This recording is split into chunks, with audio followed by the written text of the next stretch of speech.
Go for the midnight dares. Go for the game. Go for the hits. Go for the fans. Go for the win. Go to Ocean Casino Resort. Book your trip at theoceanac.com.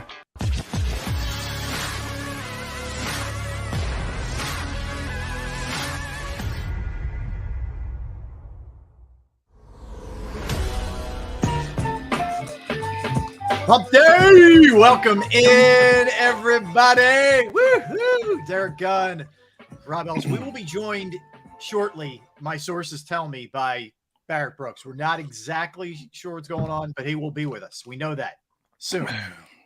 You right, look, yeah, sure. Yeah, whatever you believe it, yeah, I'll go along with it. Sure, sure. What, you look refreshed, Rob. When we had our pre-show meeting at 11, you look kind of frazzled, man. I was out cutting the lawn this morning, and it was a bit hot, so I just showered. A little bit. I'm fresh as a daisy now, man. I'm ready to roll after that. You got to take a bubble bath, man. That's Merrill Reese's move. Before every game. Yeah, Merrill takes a bubble bath, no matter where he is. Wait, before every game he does this? Every Eagle game, yes. That's a little too much. But it does relax you. Now, I'm a person, I haven't taken a bubble bath, and I don't even think since I was a kid. What's up, everybody? We see you. We see you. Mama Brooks, hi. Your son will be along shortly. I just threw it out there just to, kind of help you relax and I haven't taken a bath since I was a kid. Bath? Wait, you haven't taken a bath since you were a kid? Yeah. Isn't that a bubble bath? Isn't that the same thing?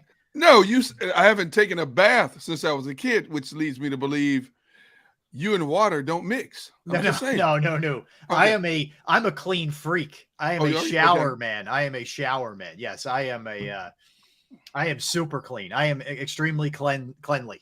Yeah, Daz Deal said you stink, Rob. I do stink. See, you have to specify when you say stuff like that. Could you say? I haven't taken. I like to bathe. I just don't like to take a bath. Is that better? I like to bathe. I don't like baths. Okay. Hey, I'm just saying, man. I want to make sure I'm protecting you. See, I get the bath. You. Like I get the bath if you're sore, you were doing a workout, or obviously you're an athlete or whatever. You pull a hamstring. You're like, man, let me just sit in the tub, dude. This is going to be good for my muscles, for my joints, whatever. I get that. Other than that, I don't know what the real appeal is as a man sitting in my own filth. You know what I'm saying? I've never heard it put like that. I would rather just get a shower, man, and roll out. No, I agree with you. I have no patience for sitting in a tub and soaking. Even when I'm hurting, I'd rather get some BioFreeze, some alcohol, rub it on, or some Bengay.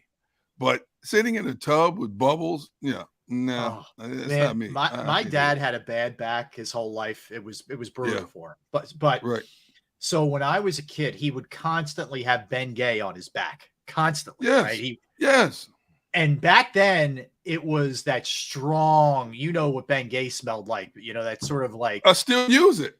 Right. But Absolutely. It's not, can't you get it now where it's not quite as harsh, the smell? Am I wrong about that? Yeah. Isn't there like a lighter? But see, that's why I like BioFreeze. BioFreeze, it has very little smell. When you roll it on, and it comes in roll-on cream or spray, and you put it on, it goes on cold. Right. And then all of a sudden, when you wrap, if you feel that heat penetrating.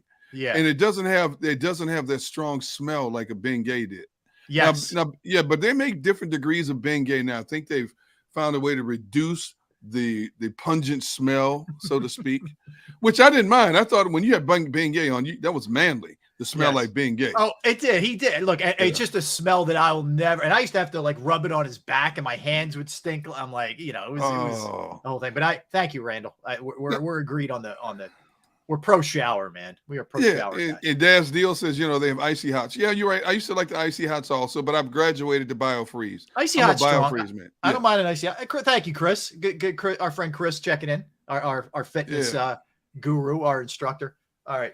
Look at the cannon there, Gunner. Come on, man. What? You know what I'm talking about. Man, is that from mowing the grass? That's from mowing the grass. That's my yard exercise. Yeah, crushes it. But yeah, good to hear from everybody in the comments section. Good to see you. I never thought about when you're taking a bath, you're sitting in your own filth. You know, you're right, because, you know, when you finish and you let the water out of the tub, you have the dirt ring around the tub. Yeah. Then you got to get the common cleanser and clean the tub. See, that's too much. That's too. Shower, baby. Shower's the way to go. A hot tub, like you got a hot tub.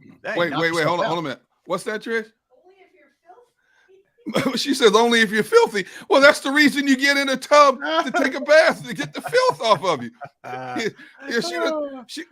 Are you saying it's uncommon to see a ring in the tub? She claims it's uncommon. No, it's not. And I don't know anybody who doesn't take a bath and there's not a ring in the tub. Dude, hey, I ain't gonna lie to you, man. I don't like scrubbing the tub after you take a bath. No, that's the other part. There's too much work. I don't need that work. Yes. I'm done. I'm out of there, man. See, Trish, Rob Elder says he doesn't want to sit in his own filth. See? She doesn't get it. Oh, no. Like, I don't know. It's a man thing. It is. We're too lazy too, on top of everything else. We are just lazy beings, man. It's just a fact. Yeah, Randall the Handle says dirty water too. Yeah, I get it. I get it. You know. Yeah, I hear you, man. I hear you. All right. So as I said, Barrett will be jumping on a little bit. So we have.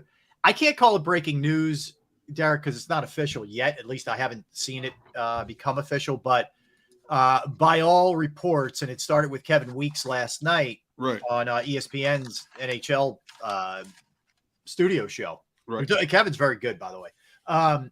He's reporting that the Flyers will be hiring John Tortorella, and that it should be coming down likely today or tomorrow. There's other people jumping on it as well. Look, here's where I'm at. I get it from an organizational standpoint. There's two things I really get about this. Number one, they are uninteresting to people right now. They are irrelevant to people. Right. Except the small core of Flyer loyalists. Yes, which is about 20,000 people. It's diminishing though, Derek. It's not what it was. They used to have a much more hardcore following from more people. But they're in a 4-horse race. They're not even in 4th place in Philadelphia sports. True. They are completely irrelevant right now. Villanova has passed them. Maybe, maybe it's very possible. So I get it in that sense that whether you love him or hate him, Tortorella is a headliner. He is a guy who will make noise. He will get people's attention one way or the other, good or bad. Okay. So I get that. Get it. The other thing is that he is a no nonsense kind of guy. He will come in and call it like he sees it and call guys out publicly and go after guys and bench guys and hold guys accountable. Good. Yeah. And I think this organization has needed that for a long period of time. So I get those two boxes. Check, like understood. But I will tell you this, whether we like it or not, in this day and age, his act wears thin. It's a very short shelf life. There's an expiration date on that thing, and it expires pretty quickly with today's players. Number one. Number two, he, if you look at his career, he won it with the Lightning in 04. 04, yep. And he's had some good runs, but his playoff record is not great. And he's had a lot of first round exits, man. Like, I think ultimately we're back in the same spot in 2 years. Well, when you look at the candidates out there, Rob, I think he's the best of the lot. There's not much to pick from. And if they were going in another direction, don't you think they would have made a selection sooner than now to start focusing on what's to come in terms of the draft, restructuring the roster? When you talk about John Tortorella, there's no gray area with him. You either like him or you don't. And he rubs people the wrong way in a hurry, yes.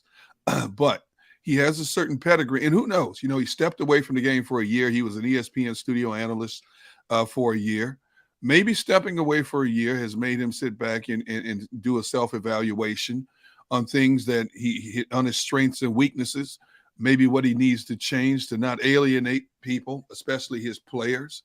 But I do think that this team, this organization needs a no-nonsense, get-in-your-face type coach. I think this team took the season off for whatever the reason. They fired Alain Vigneault back in December, who I think is a really good coach. I do too. So was it the coach or was it the lack of talent? So I believe it was the lack of talent more than the coaching itself. So whoever takes this job, even if it's Tortorella, the thing is they have a built-in grace period automatically because they're at the bottom and you're not just going to rebuild this thing overnight. You've got to make some moves. You've got to try to get better. You're not going to find it immediately in the draft. You're not going to find a one-hit wonder in the draft right away. That's a rarity in the NHL. So he's going to have some time. But if it shows improvement, anything improving upon what they did a season ago is an improvement. And I think it will slowly bring fans back if they see the team is being competitive. Because there were a lot of games, they just were not competitive. It was like they never even got off the plane mentally. Totally agreed. So if the fans see that they're being competitive, even if they do lose a lot of games, they'll come back. Flyer fans, I'll say this, are loyalists. They are, and they'll come back. They're frustrated. They're angry right now because, Ed Snyder's probably rolling in his grave at what he's looking at right now with this team and this organization, considering what, this was one of the premier teams. It wasn't that long ago, and all of a sudden they're at the bottom of the barrel, man. Yeah. When you're talking about the crabs pulling each other down, trying to get to the top, they're at the bottom, so they have nowhere to go but up right now. And it's going to take some time.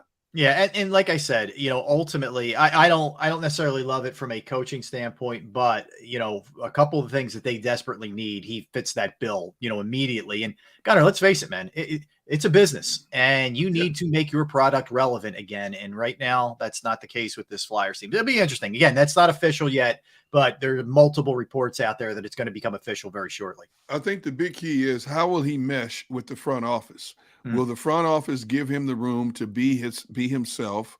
Will they want to have hands-on with every move they make along the way? Will they be like a Howie Roseman? From what we've heard, Howie likes to be hands-on in terms of setting the 53-man roster every week for games. Will they back off and let him do what they're going to bring him in here to do? Or will there be a lot of tension along the way? Because if that is the case, he won't be here long. No, agreed. I think he'll walk away. I think I would think he will too. He's certainly made enough money and won a cup and all that, so he doesn't necessarily need it. I think one of the most frustrating things for Flyers fans is it's a conglomerate. They don't know who is in charge. It's not like you have a face like Jeffrey Lurie or John Middleton for the Phillies or whatever, Josh Harris. It's kind of like, I don't really know what this is and what this looks like. And a lot of that coincides with them, going down, as a matter of fact, since Ed Snyder had to, pass and, wasn't able to do the day-to-day stuff and all that. So yeah, it's going to be interesting to see what happens there. So we have that happening. We have the Phillies. Got her. Really? Are you going to do this to yourself? So we're going to do a full-blown segment at 12:30 on them. So I'll just touch on it. It was for a while, a very fun game. It was a back and forth wild affair last night for a while, which ended in an extremely frustrating way. Yeah. Extremely frustrating way. The one thing, as excited as I get, I keep saying to you and Barrett, I don't know if they can overcome and overrun some of the deficiencies, meaning the bullpen and the defense. I agree. Last night, it was on full display last night, man. Well, your boy, Real Muto, I hate to say this, but he cost them that game. Yeah, he did. He cost them that game. It was a routine pop-up behind home plate. He had it in his glove. And the thing is, initially when you see it live action, you're thinking, okay, maybe it hit the tip of his glove. But then you see the slow-mo replay. It hits in the glove and squirts out. How's that possible? And then two pitches later, what happened? Boom. Don't you know it? You knew it was going to happen. You knew a double was coming. Yeah. But I'm not here to get under your skin, because I know how you feel about your Phillies. And Rob, everybody give Rob an applause. He's back to the powder blue Soho Cup. Thank you. See, like I told you, when I buy the Soho Cups, I buy just 150 of the red. I just get the same color, all the time. Yeah. My wife gets like the 3 different color pack. I don't know what that's all about. We do that with they're like clear. We'll get the 3 different color pack when we're having a party. Yes. So people aren't accidentally grabbing and distinguish their cups. Yes. But see, with the red Soho Cups, I put my name on them, like my initials. I'll put like Big Daddy on it or something like that. Even if it's just even if you're not having a party, just at the house. I just because in my house, people, they drink out of one time, throw them in the trash. Yeah, that's a lot of money. You got to go back and get them. So I'll keep my cup 2, 3, 4 days in a row. Okay, I appreciate that. I can appreciate that. That's for sure. Getting a lot of reaction off of Tortorella in the comment section. And look, I get with the regular, Randall's posting a lot of stats. I get the regular season record, but the last thing I'll say on this is he's 56 and 64 in the playoffs. He's had 6 first-round exits in the playoffs. Yep. You know, again, this beggars can't be choosers. This team wasn't in the playoffs the last 2 years. But all I'm saying is ultimately, lately at least, it's been since 2004 since he won it. It's been a while since he's had really good playoff success. Anyway, but look, I think it's a foregone conclusion. It's going to happen. I get why they're doing it. I'm not in love with the move. I would have rather gone. Yeah, who do you want then? Rick Tocchet? Trotz? No, I really like Rick personally, but no, I wouldn't have gone the Tocchet route. I would have thought about Trotz. I would have thought about Cassidy from the Bruins. Okay. I would have thought about an up and coming sort of assistant coach, a younger dude. I would have thought about that too. This is not an easy thing. Whoever's stepping into this, Derek. I mean, they're not going to call it a rebuild. They can call it whatever they want. This team's a mess. They're a mess defensively. They're a mess on the power play. There's, like I said, there's special teams in their power play. Independently goes bad. I mean, there's all kinds of issues with this team. So it's going to be a tough one. I don't think you could put an up and coming assistant in a position like this. I think you need somebody who's like that old crusty sea captain running the ship.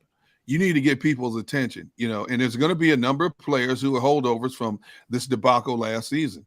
And they need to know from day one, the country club is over. You need to know. You're right about that. See what I'm saying? So I think you need somebody who's not afraid to offend people, not afraid to get in people's faces, not afraid to call people out, hold them accountable. I don't mean call them out publicly, but call them out in practice. Call them out when you have team meetings.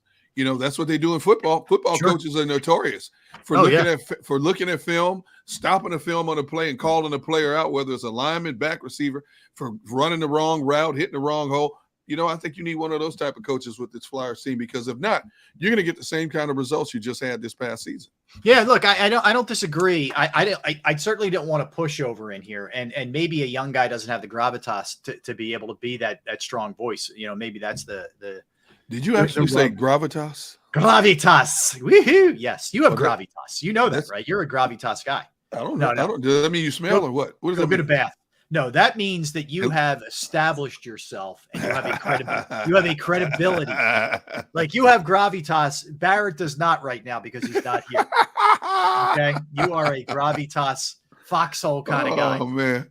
Okay. Oh my goodness. So that's what you are for sure. Well, thank you. Yes. Hey, I don't know what it's like in Bear, Delaware. I know we have friends from all over the country here who are in some areas where it is insanely hot. It's pretty hot. Where are you guys checking in from today, everybody? Where are you checking in from? It's hot out there today, man. So be careful if you're working outside or you got to do some stuff outside or whatever the case may be. Just stay hydrated. Try to stay cool because it's hot. There. This is my kind of weather, dude. This is what I live for. Gunner, I'll take this any day of the week over bitter cold or sleet or rain or some miserable, fall, winter day. I'm just telling you, be ready, be prepared. I like this kind of weather personally. Do you hate being in a cold house? Yes. Do you really? Do you walk around with long sleeve t-shirts on and hoodies? No. You know what I do? Where I have my studio here in the basement is cold. Right. Okay. Yeah, I'm in short sleeves today. It's not that bad today. But normally it's really cold down here. That's why when you watch the show, I generally have a hoodie on. But I don't do that. Like if I'm in other parts of the house, it's just my basement that's super uber cold. Well, that's true. Yeah. See, my wife claims I need to go get my blood checked because I hate being in a cold house. My wife's part penguin. She wants the house at 66 degrees every day, right? Yeah. She sleeps with 2 fans on at night. Okay. And I hate it. I want a room temperature house, like around 70, 72. Oh no, that's where I'm in the same place you are. I'll side definitely on your wife's side in this sense. I need it to be cool at night when I'm going to sleep. Okay. I cannot lay there and you're tossing and turning because you're hot. That's my where I draw the line. That's where you draw the line. I don't care during the day. I really don't. Even if it's like even bordering on warm in a house, I don't care during the day. At night's different when I go to sleep. See, that's me. Everybody else is like, it's a sweat box in here. If I turn the heat up or something, like, it's a sweat box in here. I'm like, it's fine with me. Well, I'm in a constant thermostat fight with everybody else in the house. You too? Oh, yeah. So if it's... I'm not the only one with the thermostat fight? Well, I try and milk like at least a month out of not having the central air on when we're going from winter to spring to summer or whatever. I'm trying to, hey, let's open the windows. Let's blah, blah, blah. And don't you know, like the very first hot day, it's burning up in here. We got to put I'm like, so dude, you deal with that. And then the winter, it'll be like October and it's not that cold out. We need to put the heat on, like, so that's my constant struggle there. The Cal Bundy, old people love heat. I will say this to Cal's point. I'm definitely less tolerant of the cold. Like I have cousins who are Eagles season ticket holders and they go no matter what, Derek. It could be minus 30 and they will sit there in their seats and they will watch the game. They will watch it if it's one of those games that's the last game of the season and everything's determined, even if it has no meaning and it's third stringers, they will go and sit in their seat the entire game. God bless them. Like, good for them. Yeah. I want no parts of that. No parts. You see what my wife just put on here? See what she says? Space heater year round? Yes. Like July? I'm sitting on my couch in my room when I'm doing notes and stuff, getting ready for a show next day. It's like 62 degrees in the bedroom, and I got a little space heater I just put on me while I'm working. I feel good. The muscles feel elastic. I feel good. Like my brother texted me the other day. He lives in the Phoenix area. Oh. He goes, man, it's 113 today here. And I'm like envious of him because, Arizona has that dry desert heat. Yeah, it's not like Florida or no, it's not like that Florida heat. Yeah. No. But I'm envious of him. I said, man, I wish I was there. Yeah, I love that kind of heat, man. I think it's good for your muscles, elasticity of the body, so on and so forth. I'll tell you what I do too. If it gets really like freezing here in the studio, my basement studio, during a break, I will run out and sit on my deck and just take in a little bit of Me heat. too. See, that's me. I do the same thing. See, 100%. My wife starts cranking the AC in April, dude. This is what drives me nuts, in April. Then all of a sudden, by the time late May, June rolls around, the AC is not blowing cold enough. Like clockwork for the last several years, in late May or June, I've got to call my AC guy to come put Freon back in the AC. Yep. It's 40-something degrees out at night in April and May, 50-something degrees. I got the AC going in my house. Yes. And I'm like, really? Yeah. See, I have a problem with that. I'm with you. It's to me, we can suck it up. There should be at least 3 months where we don't have it on the back end of the winter into this, or spring into the summer, and then spring into the fall summer into the fall and into the winter. We should be able to get that much out of it. Now she's exaggerating. I have a space heater in every room. That's not true. One in the family room, one in my every other room, Trish. Every other. See what I mean? Look. You opened up the can of worms, man, and Trish is keeping it real on you. She's holding you accountable. She's keeping it semi-real. See, yes. So when we go to her parents' house in California, we stay in their guest room, and they have one of those wall units in the wall above the bed, right? They have AC, they have central AC throughout the house, but they put this additional room on, and they have like this. Remember those wall units that you have? Yeah. So she cranks it up. It's right above my bald head. I have to sleep with the covers over my head at night when I go to her parents' house. Yes. Well, that's also how you get a cold. Like if you're getting that thing blowing on you directly, you're gonna have some issues, man. I can tell you that. That's for sure. Can you believe it? She says if you're that cold, get up and clean. You'll get warm in a hurt. Really? Wow, she's on fire today, man. Really? Get up and clean. I'm the one that does the cleaning around here. It's tough. I can't win. It's tough up in the gun house, man. That's for sure. So, here, listen to this show that we have today. Yep. 1:00, Keith Pompey is going to join us. We'll talk to Keith. There are some rumors floating around that they're trying to shop Danny Green and their first round pick. Yep. Okay. Sam Cassell rumored to be interviewing for the Jazz coaching job. We'll talk to him about that. Wow. And just what direction the Sixers are going to be going here this offseason. Gunnar, we always talk, this is critical. Well, here's why I think this is an unbelievably critical offseason. Number one, there's a huge decision to be made with Harden. Number one. Right. Number two, if you have another kind of season where you're getting bounced in the second round or earlier, the expiration date on Joel Embiid is going to the clock's going to start ticking. Okay. And this is where this is headed. If you keep getting bounced early, you need to make the right moves this offseason. So I'm very curious to hear what Keith has to say. We'll get his take on the NBA Finals too. As we tomorrow night we have Game 6 in Boston, so we'll talk to him about that. And then Jeff McClain is going to be joining us at 2:00. The last time we spoke to Jeff, we were talking about this in the pre-show meeting. It doesn't seem like it's been this long, but we talked to him the day after the draft. I can't believe it was that long. I cannot believe it. Yeah, I'm sorry. It was the Friday after the first round. That was the last time we talked to him. So certainly a lot of ground to cover with Jeff in terms of everything that's gone down this offseason. And, kind of what we talked about yesterday. What's the expectation level now that you made all these moves and you've maybe made up some ground, at least on paper, on the Cowboys, and it's not a great conference. So what's the expectation? Hey, in addition to that, this was a little fun exercise that we're going to do a little bit later. Yep. Top 5 coaches in both conferences, the AFC and the NFC. The AFC, I feel like we're doing the quarterback thing, but there's a ton of candidates. The NFC is weak. It is weak. The exercise was tough for 2 different reasons. One, because in AFC you have such an abundant of choices. 2, the NFC, you're right. Your choices were limited. Yes. I mean, where do you go? Massively limited. Massive. Oh my goodness. It is a fall off a cliff kind of scenario. So we'll do that. And then a little bit later, we're going to dig into a bunch of different things with our open talk segment as well. So Jeff McLean at 2:00. Pompey at 1. Look who it is. Back from court, bro. Back from court. I'll tell you about when we come back to the side. Yeah. Okay. All right. We're glad we didn't have to. Gunner was getting his bail money ready. We were a little bit concerned. That's what I'm talking about. You guys are all for me. I appreciate that. That's it. Look, I was thinking they finally caught up to him and he's going to jail. You were wishing that. Yeah, because I would have stood outside his jail cell dangling bail money.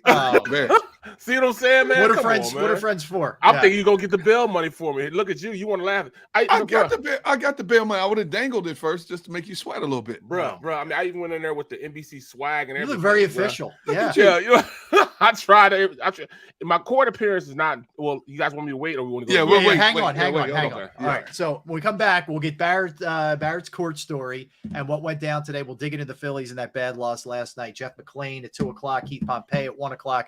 Don't go anywhere. We got a lot in store for you. Derek Gunn, Barrett Brooks, Rob Ellis. We are Sports Take, JAKIB Sports YouTube Network. All right, it's that time of day, right? You get little hunger pains. Yeah, I'm with you. I'm a little hungry right now myself. You know what hit the spot? Station Tap. And Station Tap Catering in particular in Drexel Hill will handle your next business function with ease while you're focusing on securing a new opportunity for your company. They have 50 years of experience in the food preparation industry. Station Tap Catering will impress, and your guests will be impressed. I've had the food. Trust me when I tell you this. Not only is it good, not only is there a great variety of it. I mean, I can speak to how good the pasta is, how good their wings are, how good the fries are, how good the salads are, how good the wraps are. I mean, tacos, you name it. But the variety to me is the greatest strength of Station Tap Catering for sure. They provide delicious private food for private events. If you have a baseball banquet as the season just ended, if you have a wedding coming up, if you have a graduation party, whatever the case may be, they can handle it. And it is a beautiful, beautiful room. I can tell you that for sure. Corporate function, perfect. You need food delivered to your business, they're right there for you. Packaged meals, maybe for your next tailgate, whatever the case may be. Give them a call, 484-469-3222. That's 484-469-3222. Or go to stationtapcatering.com. That's stationtapcatering.com. Go for the pulls and the pools. Go for the oohs and the ahs.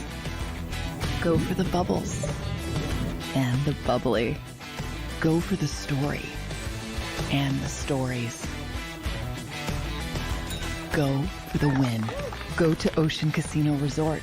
Book your trip at theoceanac.com.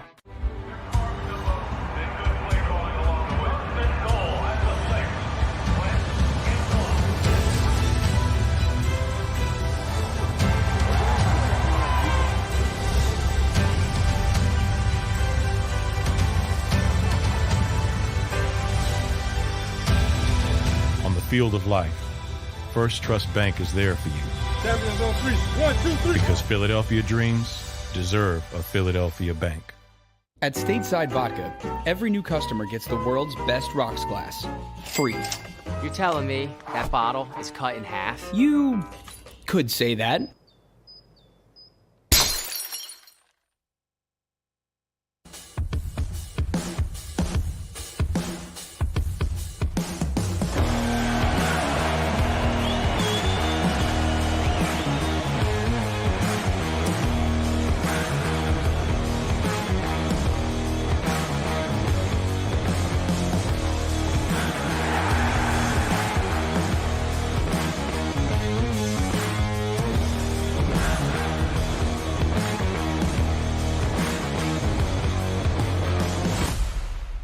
At Action News, we cherish every moment, and it's our profound responsibility to bring you closer to your world.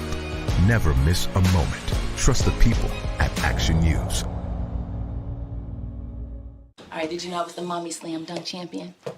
Really? Yes, really, don't sound so surprised. Let's see it. Oh, you're ready. All right, here we go. Let's hear the crowd. So go to right, go to left, fake 'em out. Mama, go up, up, up. She did it. Again? You can't avoid gravity, but United Healthcare can help you avoid financial surprises by helping you compare costs and doctor quality ratings. United Healthcare. Uh-huh. Go for the midnight dares. Go for the game. Go for the hits. Go for the fans. Go for the win. Go to Ocean Casino Resort. Book your trip at theoceanac.com.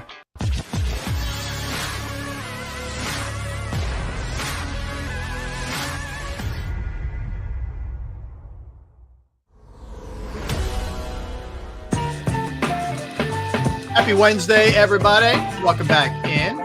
Derek Gunn, Rob Ellis, Barrett Brooks. We are Sports Take, JAKIB Sports YouTube Network. All right, Barrett. So we don't have a lot of details here. So we need the inquiring minds want to know what was going on with B. Brooks this morning into the beginning of this afternoon. Gunner, now you're muted, Gunner.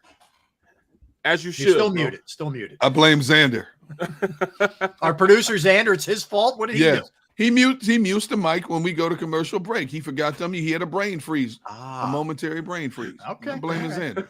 All right. But we're finger pointing now. We're fighting amongst ourselves. Yes, right. Because it's hot outside. It is. It's super hot outside. All right. So what happened, man? What's going on? So actually, I have a court. I have a court date today. It's at 1:00.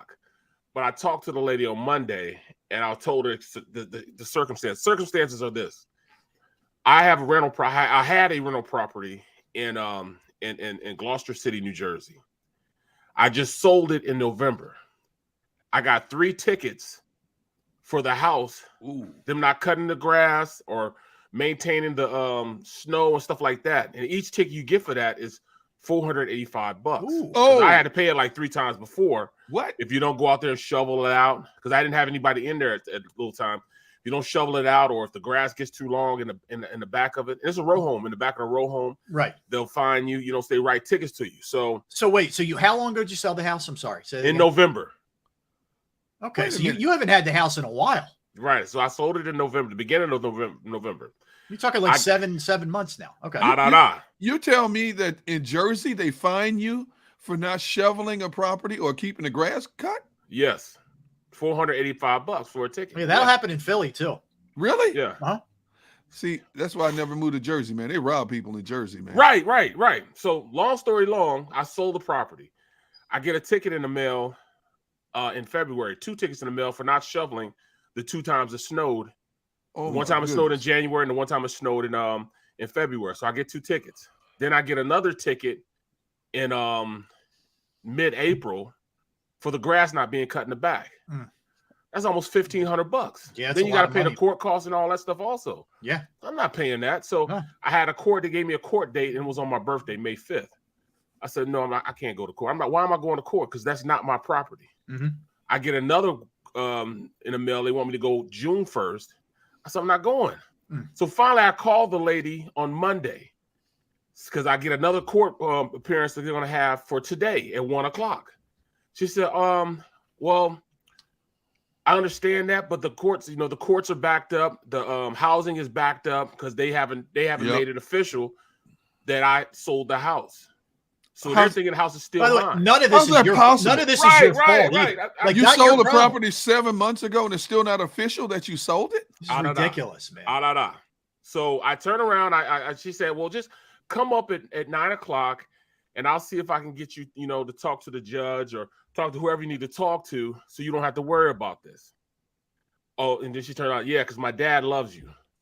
All right, cool. Yeah. So I'm like, all right, I'm in. Yeah, right. So I show up there today at 9:00 with my NBC swag fancy on, shirt. Oh, look at you. and trying to work it. Yeah. And I'm sitting there and I'm sitting there and I'm sitting there. She says, they'll be in a minute. I'm sitting there. I'm like, what is going on? You know what I'm saying? What is going on? So finally it gets close to our meeting time. See, everybody, we meet, we go over the show at 11 o'clock. You know, even though it seemed like it's mass hysteria, we try to be on, you know, on point with, you know, us staying on topics. And even though it seems like we're totally unprepared. Yes. Right.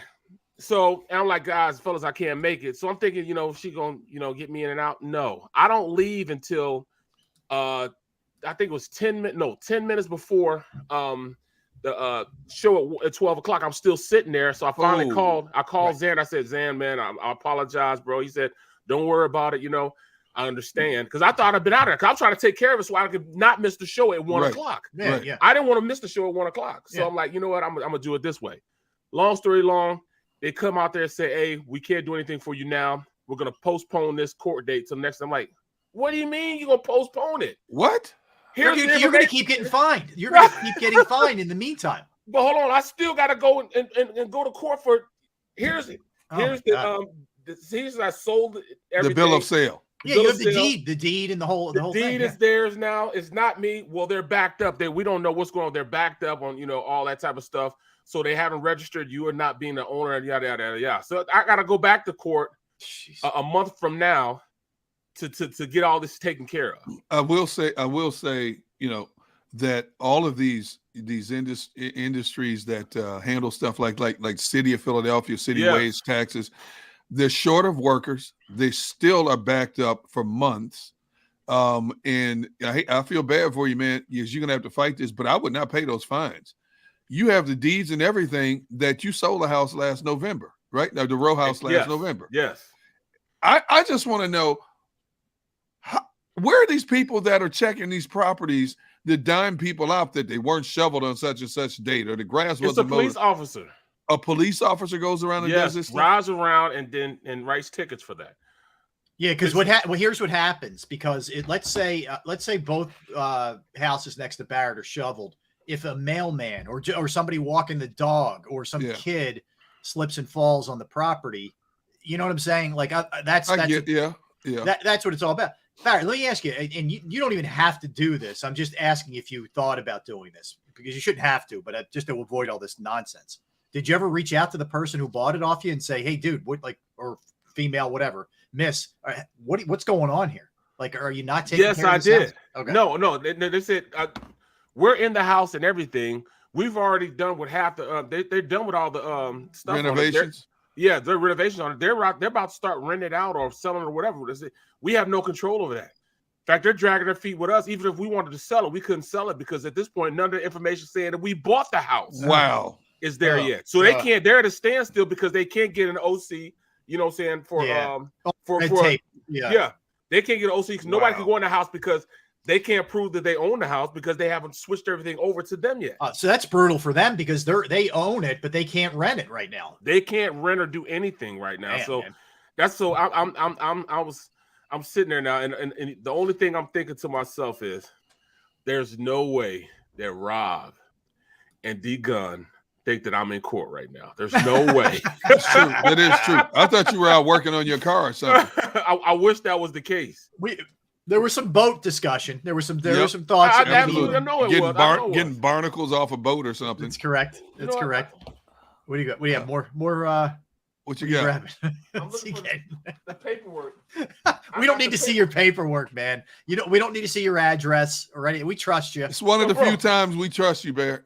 Oh my God. This is all to that. To that. Jeez, oh my! This is all it right here. Unbelievable. It's unbelievable. I feel for you because here's the thing.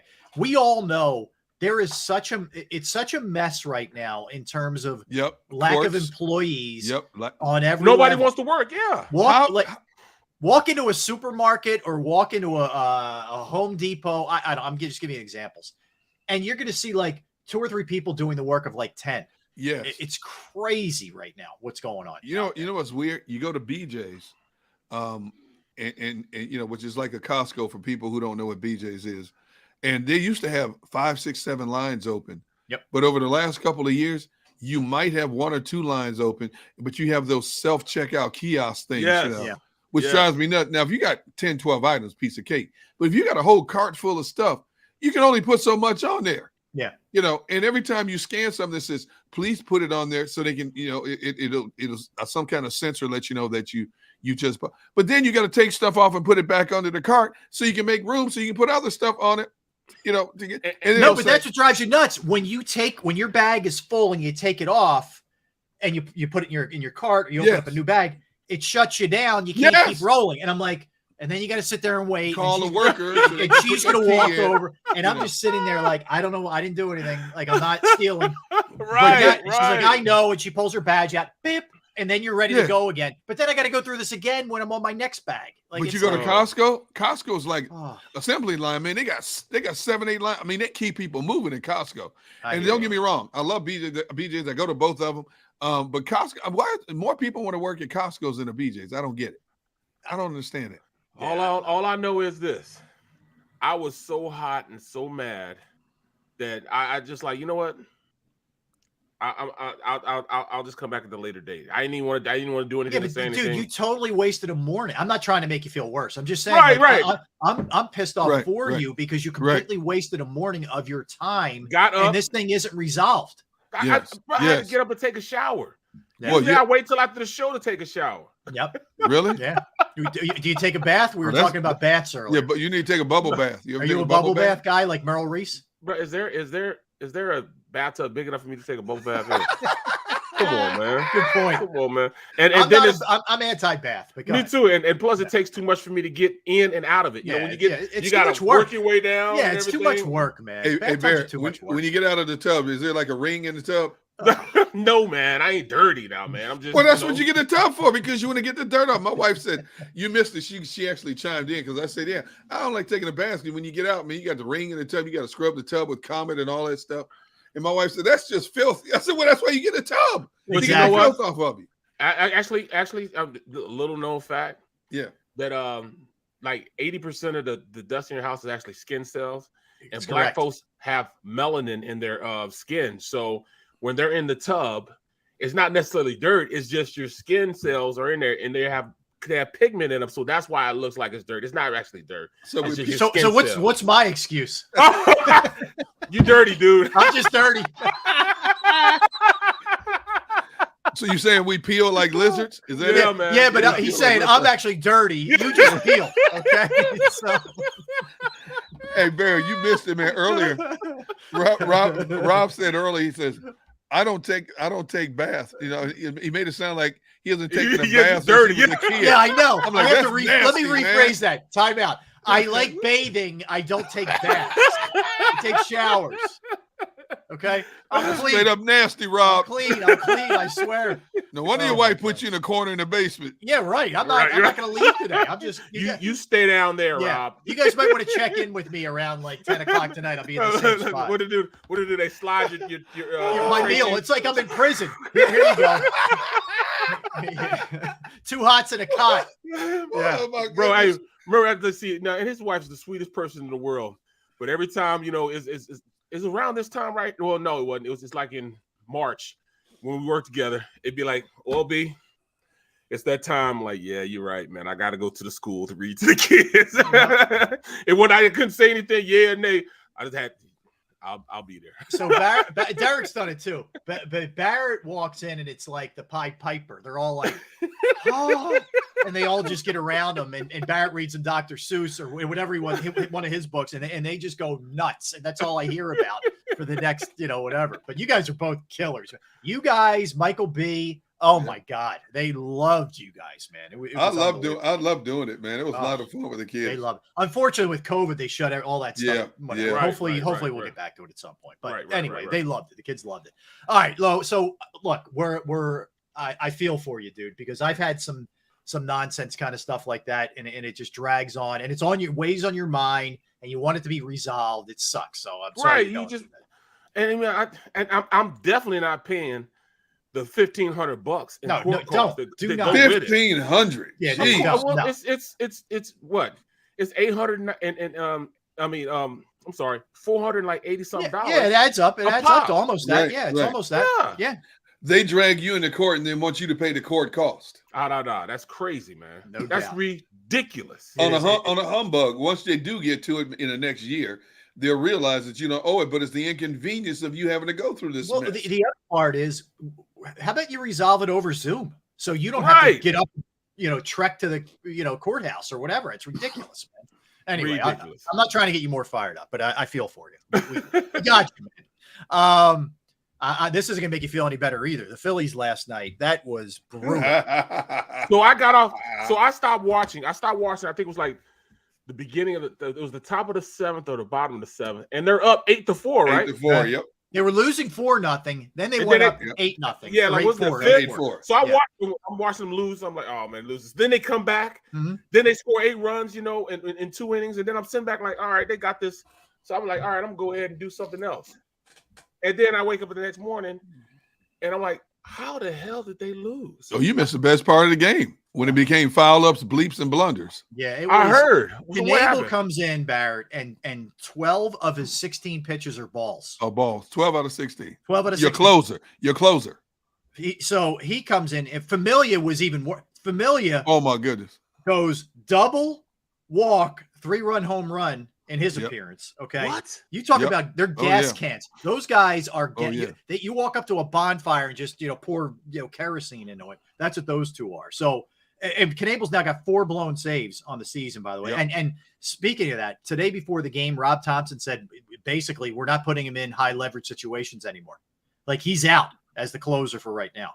So who they got? Sir Anthony? Sir Anthony? It's by committee. By committee. That's worse. That's even worse. I think that is code for it, Sir Anthony, personally. Like I think today, if they need someone to close it, it's going to be Sir Anthony. But so hopefully he's healthy enough to go forward. Right. That's the other part, Barrett. Yeah. Can he go back to back? I mean, I don't know. So that was a disgrace. But Real Muto, as if he hasn't been bad enough at the plate, he's a double play machine at the plate. Okay. Grounds into double plays left and right.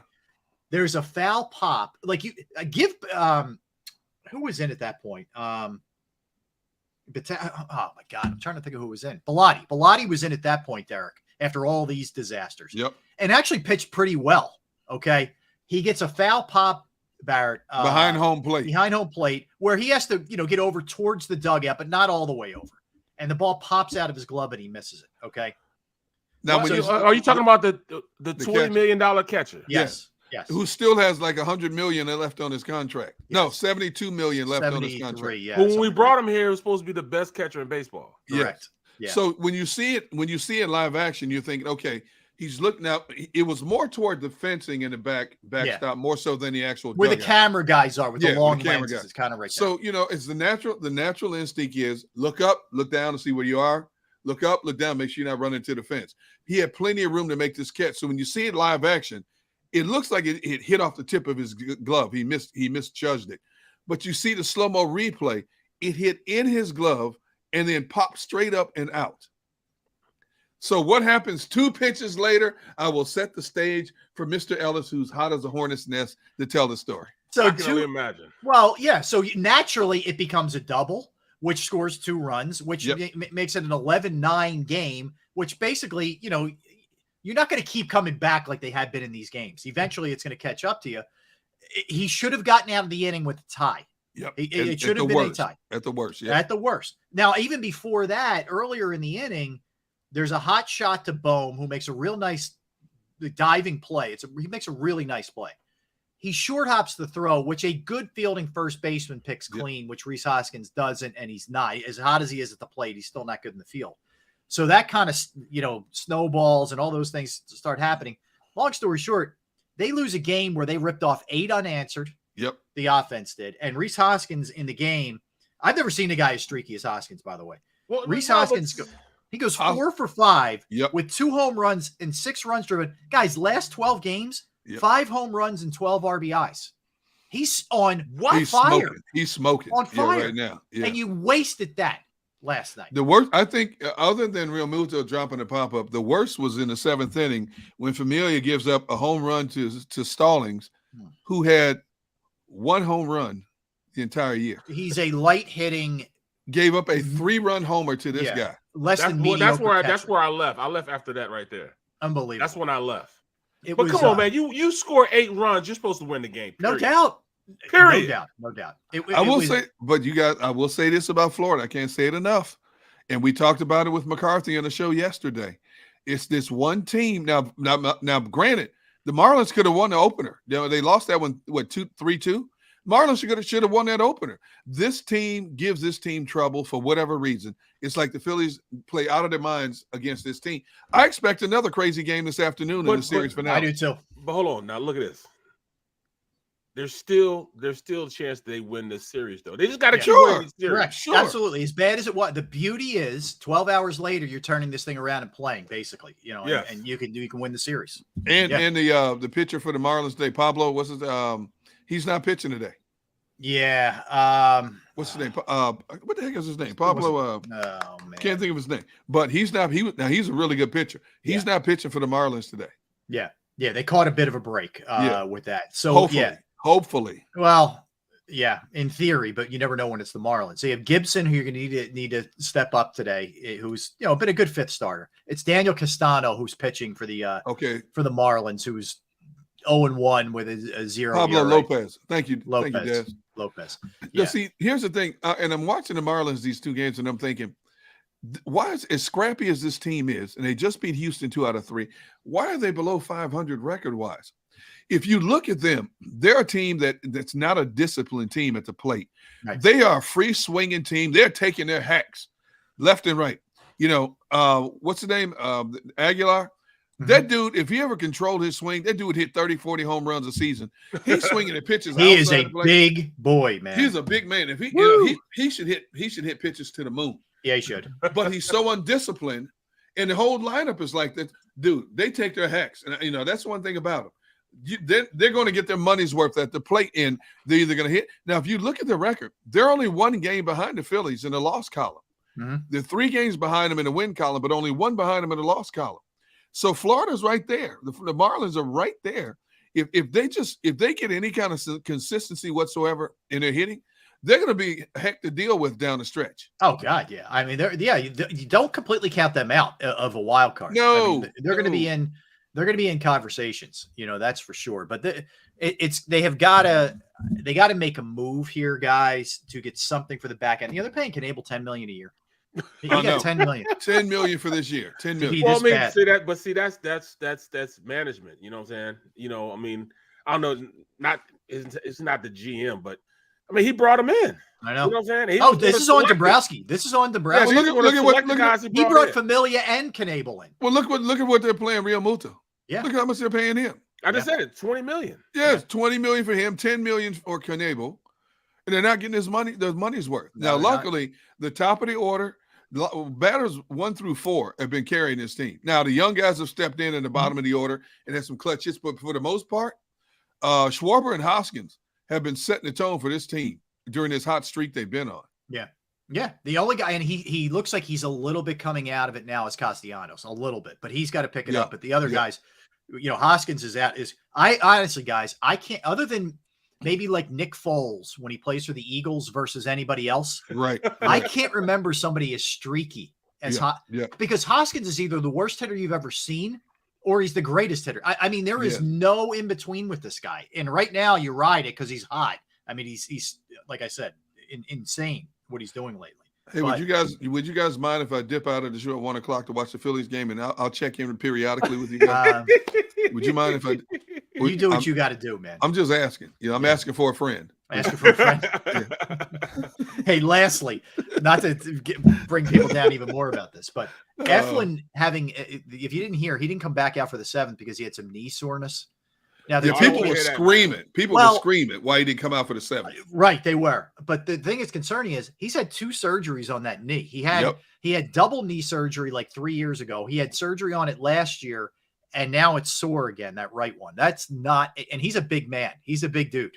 Well, that's not good. To be honest with you guys,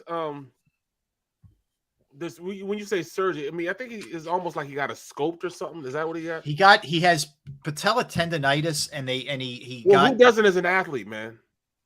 Who doesn't? Yeah, you're pushing off those legs though, Barrett. Barrett. Yeah, when you're pushing and you're twisting your body full a lot of contortion off those legs. Yeah, bro. I played in the NFL 12 years, bending over and smashing guys in a bent knee position for 12 years. So I understand what he's going through. Not all men are created equally, Barrett. That's right, true. man. They're not all superhuman like NFL linemen. Bro, I just don't. I mean, I understand it can have some soreness, but this better not be something that's going to put him on the IL, man. Yeah, it's concerning. It better not be, man. All right, let's step aside, and when we come back, we'll talk with Keith Pompey. I might be back. I got a game to watch. Okay. And we don't know if Derek's going to be here or not, but we'll figure it out. But Keith's going to join us when we get back. We'll talk some Sixers. I just saw a tweet that he put out that I think will interest people in what direction this offseason may be going for the organization and what the Sixers may be up to, what they may be trying to do. So we'll talk about that and everything else offseason with the Sixers when we get back with Keith Pompey from the Philadelphia Inquirer, Sixers beat writer. He is Barrett Brooks. He is Derek Gunn. I am Rob Ellis. We are Sports Take, JAKIB Sports YouTube Network. All right, let me tell you a little bit about Jim Murray, because Jim Murray was the guy who I was searching for the right person to help me with my future, with my finances. And I was lost for a while. And I found Jim, and Jim is a guy that I wholly trust with my finances. And it's Jim and it's Principal Financial Group, whether it's retirement planning, 401k review, insurance review. If you have a small business and you're trying to set up your employee benefits, he can help you with that too. I entrusted my 401k, my IRA with him. I had a rollover situation. I didn't get all the ins and outs of it, and he explained it very well to me and got me on the right path, and I haven't looked back since, and I certainly appreciate it. You will too. You can give him a call at 610-996-4751. That's 610-996-4751, or you can email him, Murray, Murray, .jim@principal.com. That's Murray.jim@principal.com. Go for the pulls and the pools. Go for the oohs and the ahs. Go for the bubbles and the bubbly. Go for the story and the stories. Go for the win. Go to Ocean Casino Resort. Book your trip at theoceanac.com.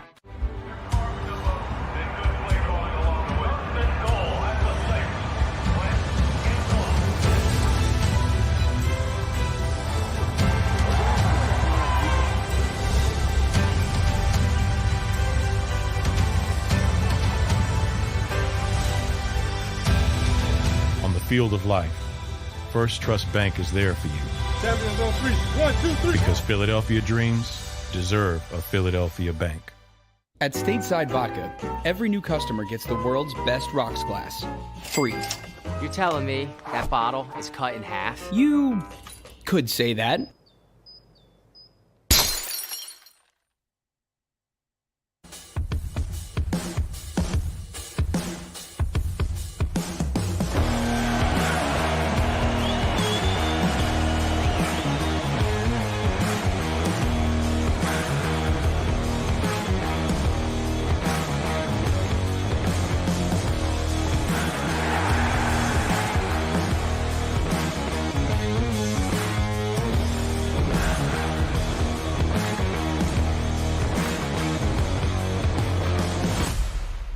At Action News, we cherish every moment, and it's our profound responsibility to bring you closer to your world.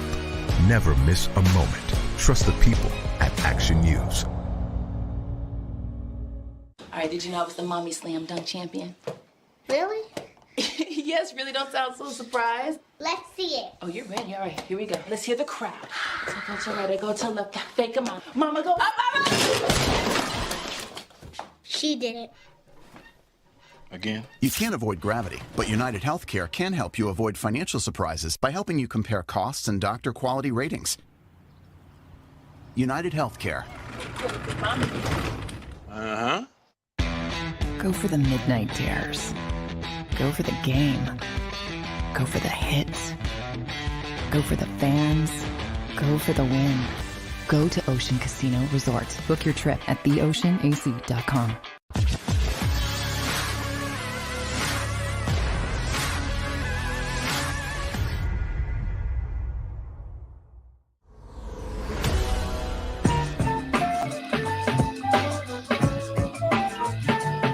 One o'clock hour. Welcome back in, everybody. Sports Take. Rob Ellis, Derek Gunn. Barrett Brooks, I needed my Sixers fix today. I needed I had a need for speed for some Sixers talk and reached out to Keith Pompey yesterday from the Philadelphia Inquirer. And he agreed to jump on with us today. And of course, you can follow him on Twitter at Pompey on Sixers. And of course, Inquirer.com does a great job on there. And Keith, about 24 minutes ago, threw a tweet out there saying, source Sixers gauging interest in Tobias Harris, Matisse Thybulle, and others. And we welcome them to the show right now. Keith, first up, man, how are you? How's everything going, man? I'm doing well. I'm laughing at Barrett though. What's up, fellas? Hi, but Keith. you know, Barrett's talking about making fun of this dude, and Barrett was like 7. They caught him eating glass before a football game or something like that. You know what I mean? So he's talking about tough. Come on, bro. Yeah, he was doing like the back in my day thing, Keith. He was giving you that, man. Yeah. Yeah, I got you. You're muted, Barrett. Go ahead. Anytime you're making $10 million a year, man, come on, man. You know, $10 million a year. I don't know what I might do, bro. Talking about glass. I'm talking about eating I'll eat a whole case of glass then, you know. $10 million a year. Yeah, well, he's getting paid anyway, even if he isn't eating the right, glass, with baseball. Keith, so let's start with that one, man. It's one of the questions I was going to ask you is, you know, what, I guess for starters, what is the market for Tobias? Is there a market for Tobias? You know, that's tough because, you know, when you look at Tobias Harris, and again, I like Tobias, but you look at him two ways. You can say, you know, here's a guy that's making $37 million. Am I really going to trade for a guy making 30? Or you can say to yourself, like, hey, you know, he was the third or fourth option since he came here, and maybe he can go somewhere and he can become the man. Now, I think that if they do trade him, most likely it's going to have to be to a team that's struggling, that has a lot of cap space, but they're also going to not only want the first round pick that the Sixers have now, they're going to want something down the road. You know what I mean? I just don't see right now a team that's contending that's going to be able to justify, you know, bringing in a guy who's going to make $37 million.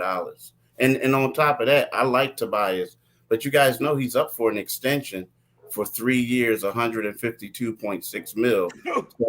So you know, my man talking about $10 million, right? Yeah, so, that's a lot of glass to eat. Yeah, there's a lot that you have to think about if you're going to acquire Tobias. Jeez, man. Gunner, you're muted, man. Oh, there we go. All right. There you go. So Keith, when I hear you say that, I look at Tobias as, okay, he's a good trade bait in some regards, but he's also one of the few core pieces that you're trying to build around to enhance this product.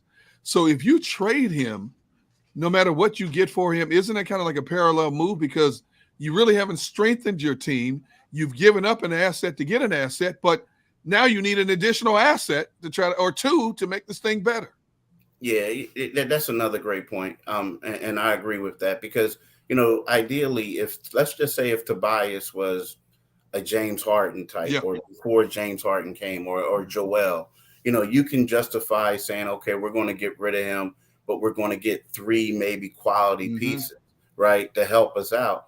But right now, with Tobias being a fourth option on his team, because you have to include Maxey in that mix, teams aren't going to be as willing to give you what you want.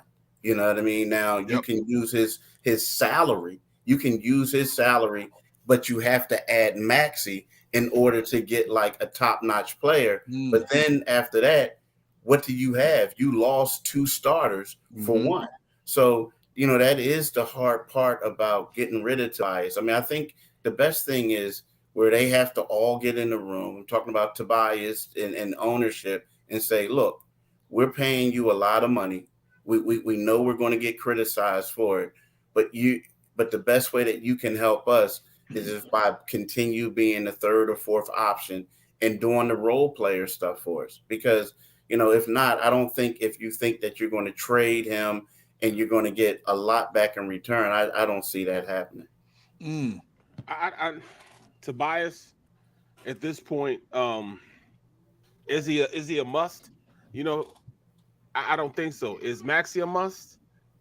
I'm still at the point where I think he's not untradeable, but I think he's the best thing we got going as far as being that third guy in the bunch. So if I'm gonna pick between those two, I'm gonna go with Maxey. But we're talking about the same player, essentially that that doesn't give you what we need as far as from a defensive standpoint or an offensive standpoint in either one of those two. And that's what we need more than anything. We don't have a shooter, and we don't have a guy that's gonna go out there and be that tough, hard-nosed guy. Are one of those guys so untouchable that we can't go out and get a guy like, like a Butler? I mean, is that too out of the realm for both of those guys? You mean to go back and get Butler, bring him back, or bring a person back like Butler? I think it's tough because when you look at, again, you look at the value and how much Tobias's contract is worth, right? Let's face it, it's kind of like when you go get a car, man. Like, you in the in the car dealership, the salesman, you guys are negotiating, going back and forth. You're like, look, man, there's a ding in here, dude. I'm not paying for that, or like it needs new tires, right? Mm-hmm. Well, what they're saying is he was your fourth option. Why am I going to give you like a perennial all-star for a guy who's never made an all-star team and is a fourth option? Well, I'm saying this though. This I meant to say it like, let me say it, be more clear about it, because I didn't want to hurt anybody's feelings, Tyrese or but are both of those guys worth a Donovan Mitchell? That's essentially what I'm looking for. Well, you know what? Here's the thing. Like, okay, I'm gonna put it to you this way. So we look at Donovan Mitchell right now, right? We say that Donovan Mitchell is scoring a lot of points. He's having a career season. He's making $30 million, right? Mm-hmm. Tobias is making 37. Yes, you can make that trade.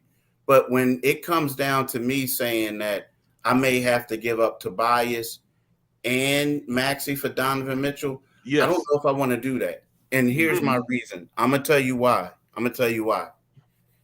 When you have a guy like Joel Embiid on your team, Joel Embiid is going to get the bulk of the shots. Everything is going to be around him. So that Donovan Mitchell that we're seeing in Utah, who has always been the first option, that's not going to be his role, right? And so he may not be happy with that role, and he may not be the same player. Again, I get it. But what I'm saying is I'm not willing to add Maxey to that deal. Because right now when I'm looking at Maxey, and I know what you're saying, there's certain things he has to prove upon, but we're talking about a guy who's going to be a third-year player still on his rookie contract. And if you look at the 76ers, they're good guys. It just seems like they gave up on Jimmy. You look at Jimmy's doing, Al was struggling. You see what Al's doing. But Maxey had moments where he could become a star. He's not quite there yet, but it's one of those things where if Donovan Mitchell was the man and everybody was excited about him, they wouldn't be trying to trade him. You know what I mean? So you got to be a little careful of, because let's face it, Tobias Harris. When Tobias was at the Clippers, he was a pick and roll machine, right? He gets this money. Everybody's excited. You remember when Tobias came here? It was like a parade. And then we had a big three then. We had a big three. We had a big three. Yep. But Tobias was a pick and roll player. They had him standing in the corner. They had him like doing other things, being a backup point guard, doing all these other things, to whereas he's not being utilized the way that he would have liked, to the way he should be getting, like a player that's getting paid the way he is would be. And now we're all saying, get him out of town. So my thing is, yes, he could improve his play, but at the same time, I would hate for them to go out there and spend all that on a certain guy, and then all of a sudden he can't live up to the expectations that they have, because Jimmy didn't really do it. In the playoffs he did, but y'all remember there was times in the regular season where Jimmy Butler had 5 points, and we were like, what happened? Al Horford looked lost. So my thing is, I can understand making the trade for Tobias and Donovan, but I don't know if I want to add Maxey to that one. I don't know if I want to add Maxey to that. I'm just saying, see, Keith, I put Maxey in the category right now of untouchable for this team. I want to see what this kid can do within the structure, because then you got to find another point guard. If you get rid of him, and Tobias, now you got to find another point guard. I think this kid can be electric, and I think he's fearless. He's a little wispy guy, needs to put on a few pounds, but I think I think he's one of those guys too. Like I said, a small group of core guys that you're trying to enhance this product around. And I would go so far as to put Maxey in the category of untouchable. Yeah, I mean, it depends now. It depends untouchable. Like let's say if the Sixers said they want to go out and get Bradley Beal, I think they might consider that a little bit, just a little bit. But at the same time, I'm with you though. At the same time, I'm with you. Would you? Everybody's hyped up on this Bradley Beal. My problem with him is you don't know when he's going to play, when he's healthy, hurt when he's all the time, and nobody talks about that. When he's on, the boy's electric, but you don't know how long you're going to have him. He doesn't defend either, and this team needs defense in the worst. I don't want to get off on a whole Beal rant, but how do you feel about Beal, Keith? You know what? I was just joking when I said that, but I'm kind of sort of in the same way.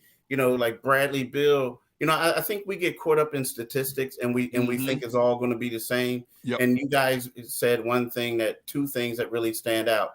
He's injury prone, and he doesn't play defense. Now he scores. The attraction to Bradley Beal is that. He had back-to-back seasons, one where he scored 31 points, the other one he scored 30. So everyone was excited about that. He's not going to score that as a 76er. He's not at all. And then there's also the attraction, and everyone's saying it. But, yesterday I'm watching TV, or actually I'm on my phone, and then next thing you know, he does an Instagram live with him, like, talking about, a woman's program in D.C. and how he's helping that out. And he's at, a Washington's WNBA game. So he doesn't even seem like he wants to leave. But everyone is excited about him. But I'm with you guys. I just don't see – I see him being a great player, always being a great player. Yeah. But I don't see him being that guy that everyone in Philadelphia thinks he will be, playing alongside Joel Embiid and James Harden. I just don't see it. Keith, you brought up Horford, and just while we're on the subject, you look at his time here, and was that more of they didn't use him properly, like you're talking about with Harris, Ben Simmons, and he weren't a good fit, or frankly, he didn't maybe give the effort that he should have given? Like, why does he look like the fountain of youth guy, and he was terrible? Well, a non-factor here. I think they didn't use him properly. Al is kind of like a professional. One thing I will say. I mean, they didn't use him properly. If you look at it, the spacing was horrible. Matter of fact, I saw a picture 2 days ago of that starting lineup, right? They had Al Horford on the block. You had Embiid at the 3-point line about to shoot a shot. You had Ben Simmons over by himself wide open, like on the other side of the perimeter. And Al is being double teamed and the guy's charging at Embiid. So when you look at that, you say there's no spacing. So the only how Al could get the ball and be impactful a lot of times was being a trailing big and they kicking the ball out to him as a 3, and we all thought it was because of him and Embiid, but it was actually because of Simmons. Like, Al is pretty good at the picking and popping. Mm-hmm. They never did that with him. But also what they did is when there were games when Ben didn't play and him and Al and Embiid was on the floor and they had a guard who can shoot, both of these guys had pretty good games. It just so happens whenever Ben Simmons was on the floor, he struggled. So I feel like it was one of those things where we all know that Joel's the man. He gets to do what he wants to do, and he's the first option. But I felt like, you don't want to bench Ben Simmons, but as long as Ben Simmons was on the floor, Al Horford was just going to struggle in a role that was unnatural for him, and that's what it was. Mm-hmm. Interesting. Well, let me stay on that for a minute with Thibault, because I'm curious what's your sense of what the organization thinks of him? Because last summer, I wouldn't go untouchable, but I would say a highly valued guy that they would want to continue to try to develop. It feels like now, and you reported this on your tweet, they're looking to move him. Where do things stand with Thibault?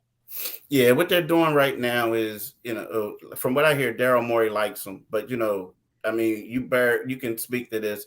General managers and owners love players. And then all of a sudden, like, I'm sorry, bro, but we got a better deal, right? So you got to go. I hate to do it to you, but So I hear that Daryl likes him. This is his first summer where he can actually focus on his offensive game.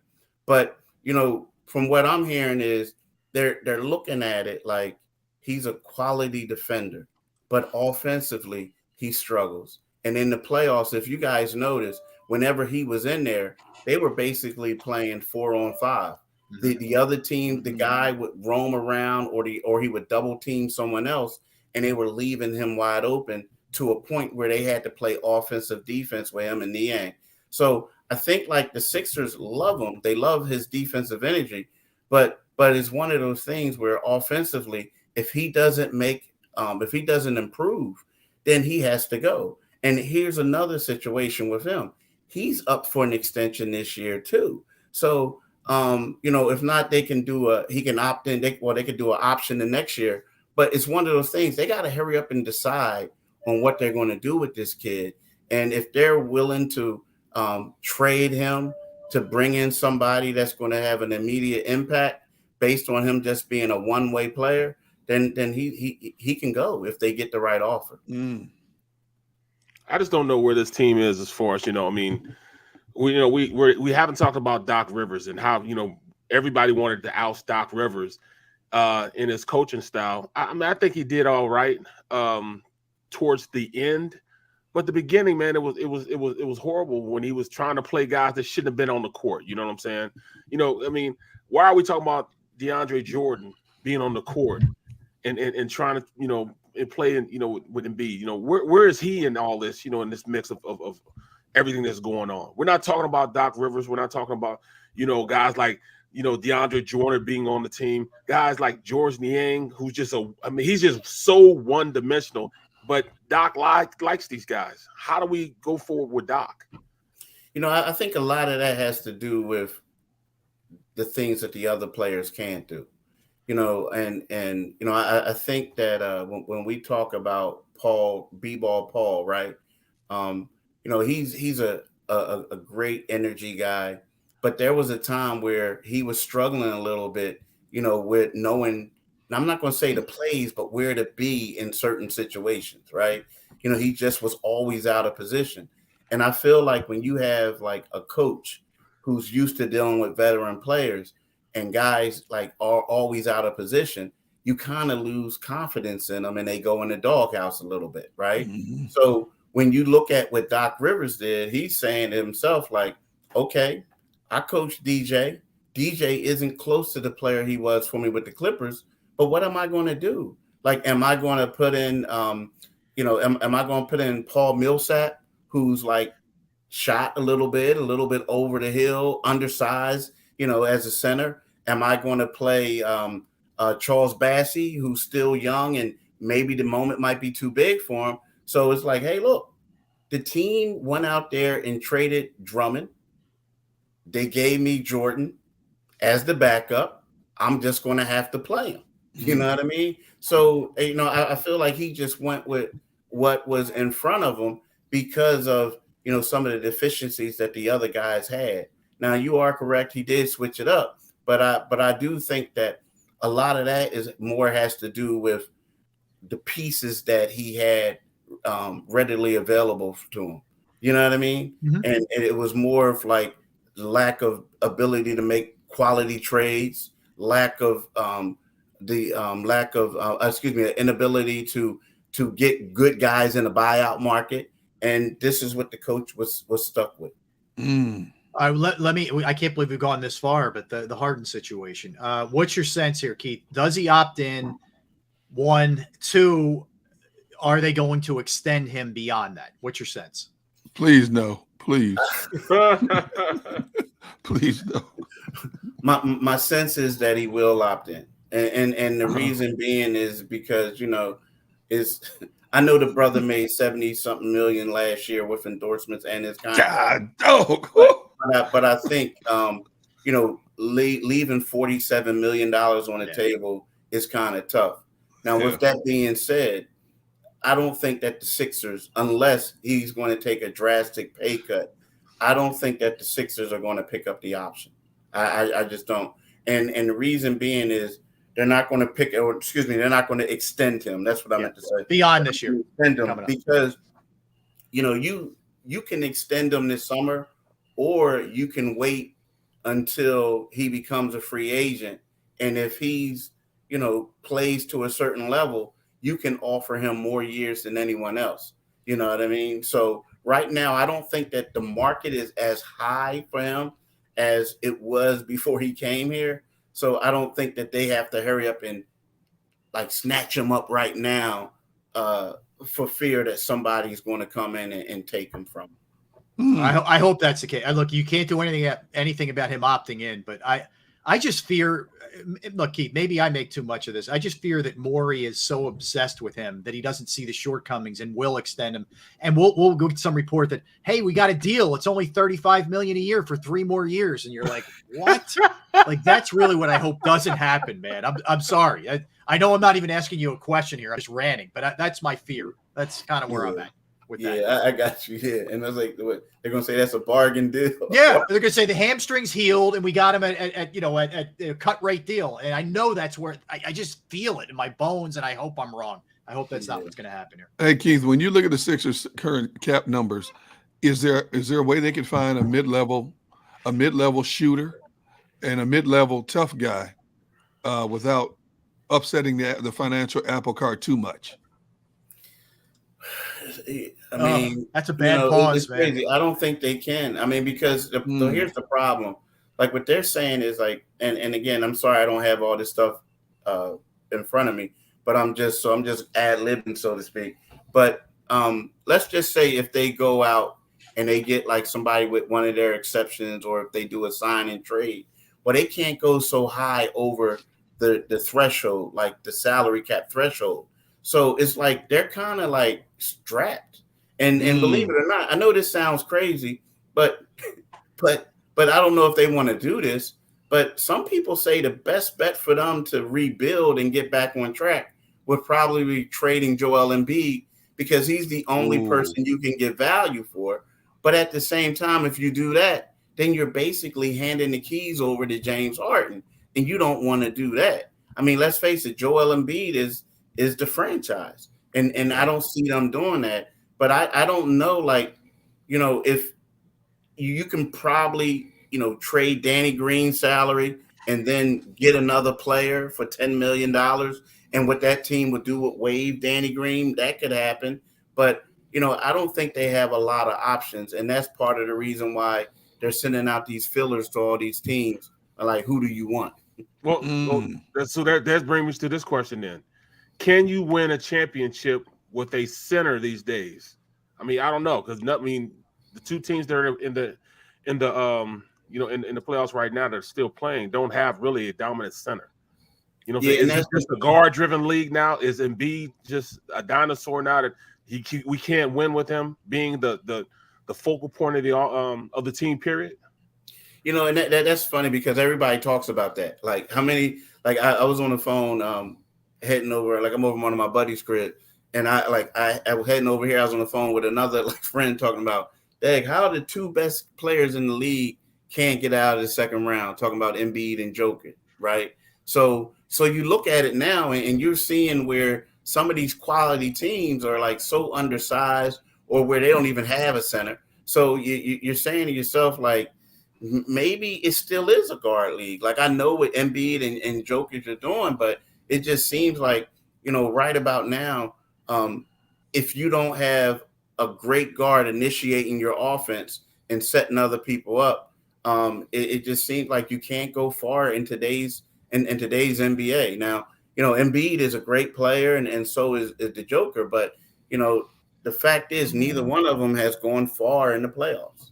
But the counter to that would be you have to have great guard play, or like exceptional defenders like Boston does. But go ahead, Gunnar. Yeah, Keith, I wanted to ask you about this Boston Golden State series. And the one thing, and I brought it up on the show the other day, that just drives me nuts is I see a lot of Ben Simmons play in the paint. You see them moving the ball around the arc. All of a sudden they get a guy and give it to the guy in the paint. He's got 2 or 3 feet of space. And instead of turning and trying to flip up the short J, he's kicking it back out beyond the arc for a higher percentage shot. And I'm thinking, what happened to the inside game in the NBA?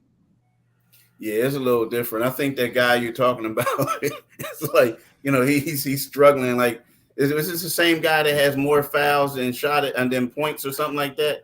But it's both teams, though. It's both teams doing this. I'm like, What are you doing? You got a bunny basket right here. Take the shot. It's not just Draymond, but I hear you. I'll dive him out. It's different. Yeah, it's different. I mean, it's different. It's different. It's a lot of things. I mean, think about it. It's back in the day. Everybody was more polished. The bigs did what you said. They turned around, made that move. Nowadays, it's like you make it. You become the man for being the most athletic dude, not the best shooter, but the most athletic guy who can pass the ball. It's ridiculous. That's crazy. So on that theme, Keith, and we appreciate your time today. Who wins, man? And so we're heading into Game 6 tomorrow night. Goes back to Boston. Boston's down 3-2. It was kind of ugly for them last game for sure. What do you think they have enough to summon a win, at least in the Garden? I think they can win the game again. I think they can win in the Garden, but I think they lose when it goes back to San Francisco. I mean, the thing about it is, NBA is crazy, especially with the playoffs. Like once teams get embarrassed and it's their back against the wall, sometimes they tend, if they have any fight in them, they come out and play strong. So I expect Boston to do that, but I can't see them winning this series now. I think Golden State is going to get this. I never thought in Game 5 I would see Golden State outplay Boston at its own game in defense. I didn't think Golden State had that kind of makeup in the first half of the game. That shocked me that Golden State beat them at their own game. Yeah, that was crazy, right? It was. I mean, the thing about, I like the Boston Celtics in regards to the players that they have, but there were certain times in that game and certain times in other games where you realize, wow, you say to yourself, they're not ready yet. I mean, they are, like there are certain players like Steph Curry, like LeBron James, guys who are on a different level. You know what I mean? Right now, you look at the Boston core and you say to yourself, like, he still has a ways to go. Like people are comparing them like Jason Tatum and Jaylen Brown. They're comparing them to some of the greats. But right now, you look at it and you can tell that they still have steps to make. And when you look at the Golden State Warriors team, for the most part, they all know their roles and they perform their roles. And that's why they bring out the toughness. That's why they do whatever. And it's Steph's team, to a point where, but when Steph is struggling, you notice that some of these guys are good enough to step up and take up the slack. But once he comes back, like next game, I do expect him to be the man again, and I expect them to go to their roles. And that way, I think that's part of the reason why we can see them beating Boston at their own game, because they're tough. They want to be tough, and they don't want to have the stereotype that we're a finesse team. Well, they just beat them just because of experience. They've been there before. They've been in this situation before, and you saw they didn't shake. You know what I'm saying? They just went out there and just executed. And I thought Boston stopped executing. I mean, anytime you drive to the hole, and it's a simple layup. Just simply lay it up. I mean, just drop it. You know what I'm saying? And they kick it out. Like, come on. I mean, the Celtics are a fundamentally sound team, but the last two games they have not been fundamentally sound. A lot of turnovers still. They have not. And can I say one thing though? And I don't want to put y'all on the spot, but part of the toughness they have is a guy from Milwaukee, Looney, who basically let's face it, he was one of these dudes who was like McDonald's All-American. I believe they retired his jersey at his high school, the whole nine. And when he gets into the league, first of all, he was a late draft pick because of the injury, but he gets into the league and he realizes, like, look, I got to reinvent myself. I got to be this lunch pail dude. But, a big guy, but I got to be this lunch pail dude.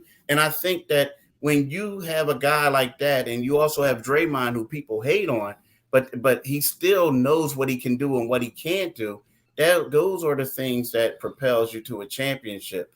You know what I mean? Those type of tough guys. Yeah, well said. And I think it was a smart move by Steve Kerr. He took Looney out of the starting lineup and used him off the bench as basically a sixth man.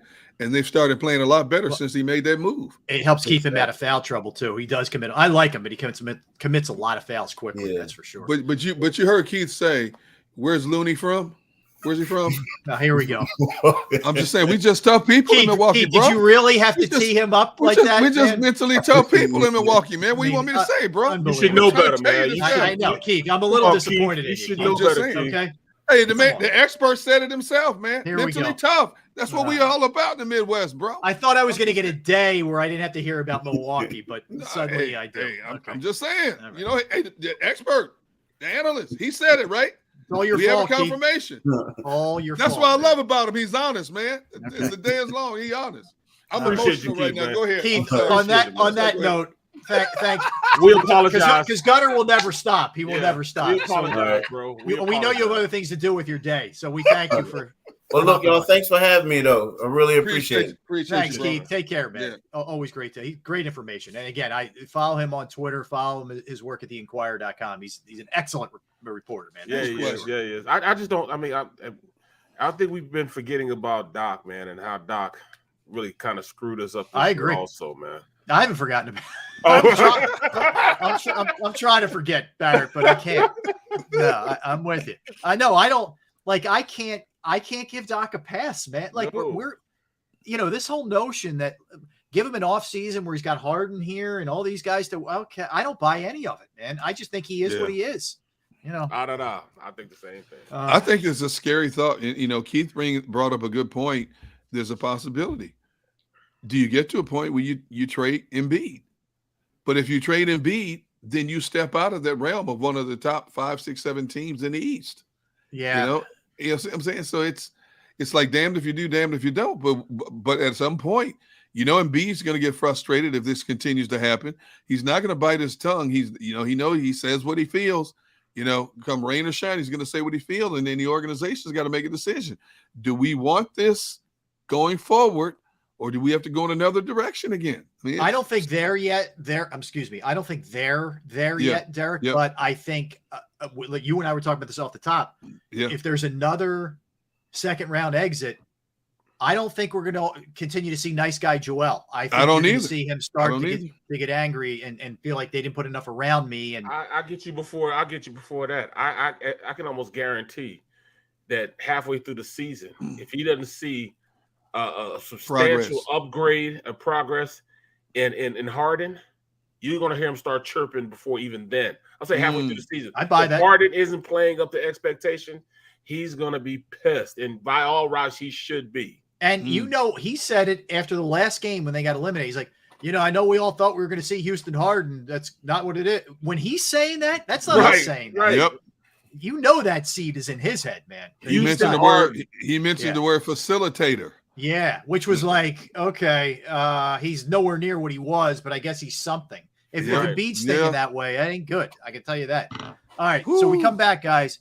We're going to dig into the top 5 coaches in the NFC and the AFC. It is 2 starkly different conferences when it comes to that. At 2 o'clock, Jeff McClain is going to be joining us. We will talk birds with Jeff and their offseason and where this thing is headed as we get closer to training camp. A lot to discuss in the final segment as well as we do a little open talk. That's for sure. But we got a lot in store. Barrett's got his notes. He's ready to roll, man. That's for sure. Derek Gunn. Oh, we were all set. Derek Gunn, Barrett Brooks. I am Rob Ellis. We are Sports Take, JAKIB Sports YouTube Network. All right, I got to tell you about Pro Action Restoration because, look, if you have been through this, you know how harrowing it can be. If you haven't yet, I'm going to get you in front of it, okay? If you've ever had either smoke or water or fire or mold damage to your property, trust me, it is not a good situation. It is not fun. I got the people you can turn to if that's the case. If you're having a leak, if you had water, if we have a bad rain, if God forbid you have fire, smoke, whatever. It's Pro Action Restoration. They're on call 24 hours, 7 days a week. I've gone through it. I had water damage at my parents' house. They got over there quick. They cleaned up what was a mess, and it was a very reasonable price. And I couldn't be happier with their service. Let me tell you, they are licensed, bonded, and fully insured. They've been serving the tri-state area for more than 2 decades. Pro Action will work in conjunction with your insurance company. And again, it could be water, it could be fire, it could be smoke, it could be mold remediation. Whatever the case may be, they know how to handle it. They will get out there quickly, and you will get a fair price. Give them a call at 610-623-3760, or you can email them at proactionrestoration.com. Go for the pulls and the pools. Go for the oohs and the ahs. Go for the bubbles and the bubbly. Go for the story and the stories. Go for the win. Go to Ocean Casino Resort. Book your trip at theoceanac.com.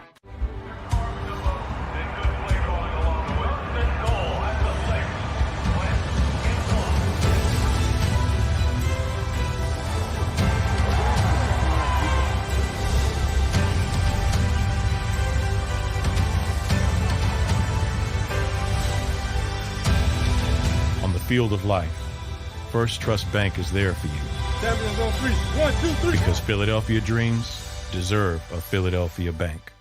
At Stateside Vodka, every new customer gets the world's best rocks glass, free. You're telling me that bottle is cut in half? You could say that.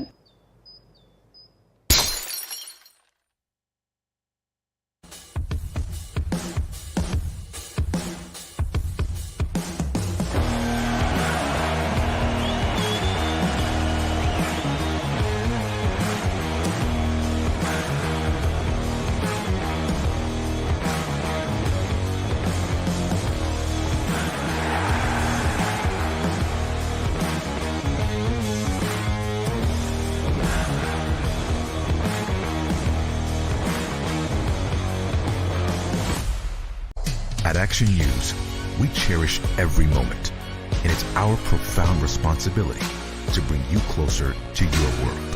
Never miss a moment. Trust the people at Action News. All right, did you know I was the mommy slam dunk champion? Really? Yes, really, don't sound so surprised. Let's see it. Oh, you're ready. All right, here we go. Let's hear the crowd. So go to right, go to left, fake 'em out. Mama, go up, up, up. She did it. Again? You can't avoid gravity, but United Healthcare can help you avoid financial surprises by helping you compare costs and doctor quality ratings. United Healthcare. Uh-huh. Go for the midnight dares. Go for the game. Go for the hits. Go for the fans. Go for the win. Go to Ocean Casino Resort. Book your trip at theoceanac.com.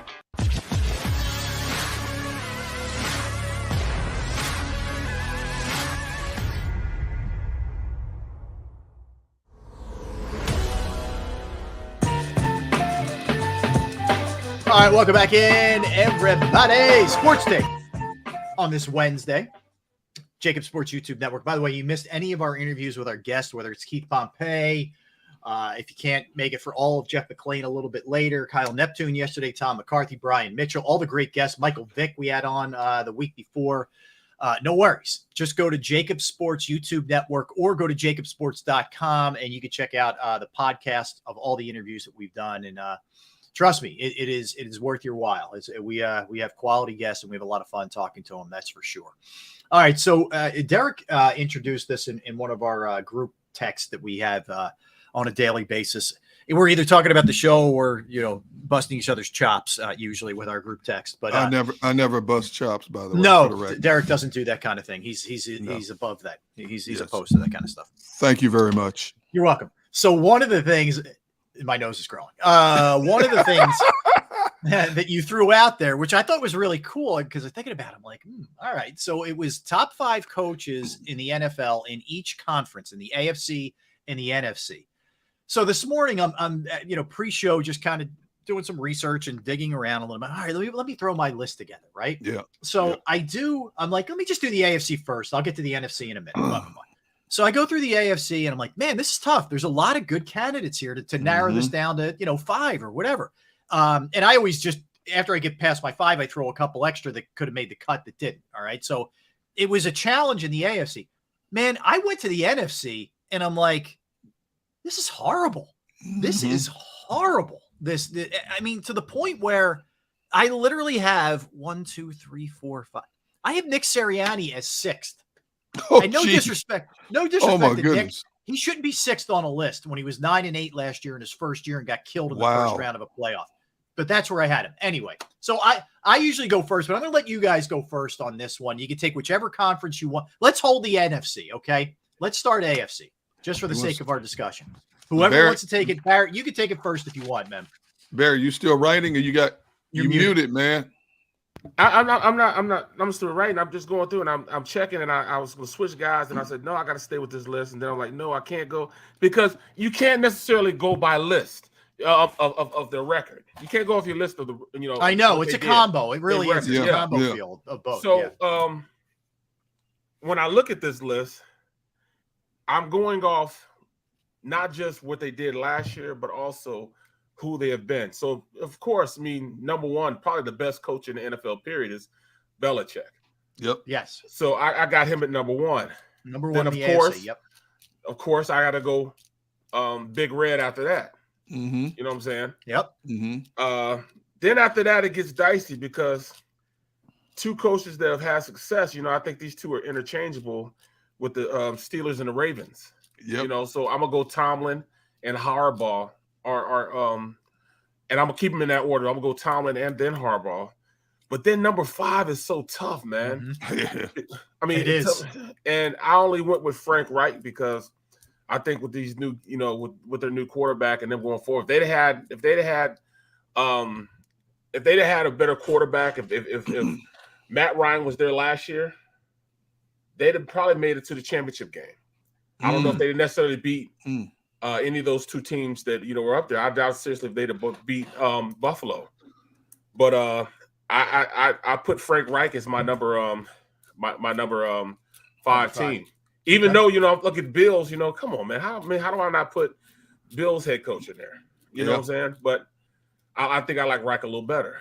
Okay, that's fair enough. So we're let's give me your 5, Gunner, and then I was up until 5. I was very much in lockstep with Barrett. I will tell you that up until 5. It's funny because Barrett had my first 4 in the same order I have my first 4. Yep. I think Belichick is arguably the greatest coach in the history of the NFL, not just based on his Super Bowl triumphs, but the fact that he had 15 consecutive winning seasons and won those Super Bowls, and he could take any player from another team, put them in his system, offense or defense, and make them an elite level player. And I've said time and time again, not just on this show, but on many platforms, Belichick didn't care about having draft picks. He didn't care about first-round picks, third-round picks. If there was a player out there that he wanted, they would trade those picks in a hurry, and then you go in the draft next year. Oh, the Patriots don't pick until the 3rd or 4th round. So what? There's still a team to beat in the AFC. And nobody could duplicate what he did. Andy Reid is number 2 because no other coach has ever won 100 games in each conference in the history of the NFL. Is that crazy or what, man? Isn't that something? 100 games in each conference in his career. And he's won his Super Bowl. So he got that monkey off his back that Andy Reid couldn't win the big game. Well, he finally got that monkey off his back. I can't believe he's been in Kansas City 9 years. It's been 9 years since he's been gone. Wow. That's crazy. It is. You're right, Bear. When it came to 3 and 4, it was a toss-up because both of these guys have won Super Bowls. But here's why I put Mike Tomlin ahead of John Harbaugh. The man has been the coach of Pittsburgh for 15 years and has never had a losing record. I cannot emphasize that enough. And when you look at some of the stuff he had to work with when Roethlisberger went down, you look at the quarterback, the carousel of quarterbacks he had to play with, they still find a way to finish at 500 when other teams would have fallen apart. I mean, you can say what you want to say, but that's the coach. The coach, they believe in this dude. They go out there and put their blood and body on the line for this dude. John Harbaugh is a great story because John Harbaugh was never a coordinator anywhere. He was a DB coach and a special teams coach, and he's been in Baltimore 14 years now. He's won his Super Bowl, and his teams are competitive every year. When we got down to number 5, Barrett and Rob, I changed my number 5 like 3 times. I kept going back and forth. Yeah, you got to do these in pencil, man. Yeah, and I'm still going back and forth. Like, yeah, should I put McDermott there or right there? McDermott there or right? I mean, I'm going back and forth. Yeah, I think Frank Reich is a very good coach who still has a lot to prove in terms of being a great coach. Sean McDermott, I think, is a guy who is one of those coaches who he plays for. As I look at my paper, I have Sean McDermott as number 5. I listened to Barrett talk about Sean McDermott, and I love Sean McDermott. I've known him for a long time. I think he's a great coach. But then as Barrett was talking, I said, wait a minute. I got to put Doug Peterson in that 5 hole. I got to put Doug Peterson there. Peterson won. Dougie P. Doug Peterson won a Super Bowl in his second year. Okay. Yeah. Now, Frank Reich had a lot to do with that. But when you look at the volume of players they lost in the 2017 season, and the dudes stepped up, whoever stepped up played at a high level. Doug Peterson is a player's coach. And so when it came down to it, do I put McDermott? Do I put Peterson? I had to give it to Dougie because of what he was able to accomplish in a short amount of time as a head coach in the National Football League. That's interesting. And that's your challenge is past history, a little bit of projection of what you think the team's going to be this year.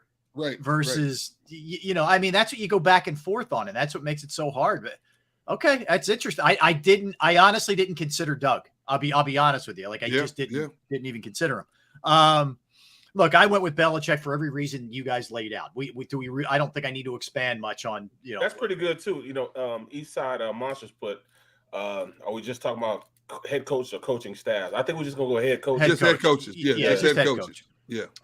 So I went Belichick 1. And I know people are looking at it like, oh, well, what's he done since Brady left? Okay, we'll see how he rebuilds this thing.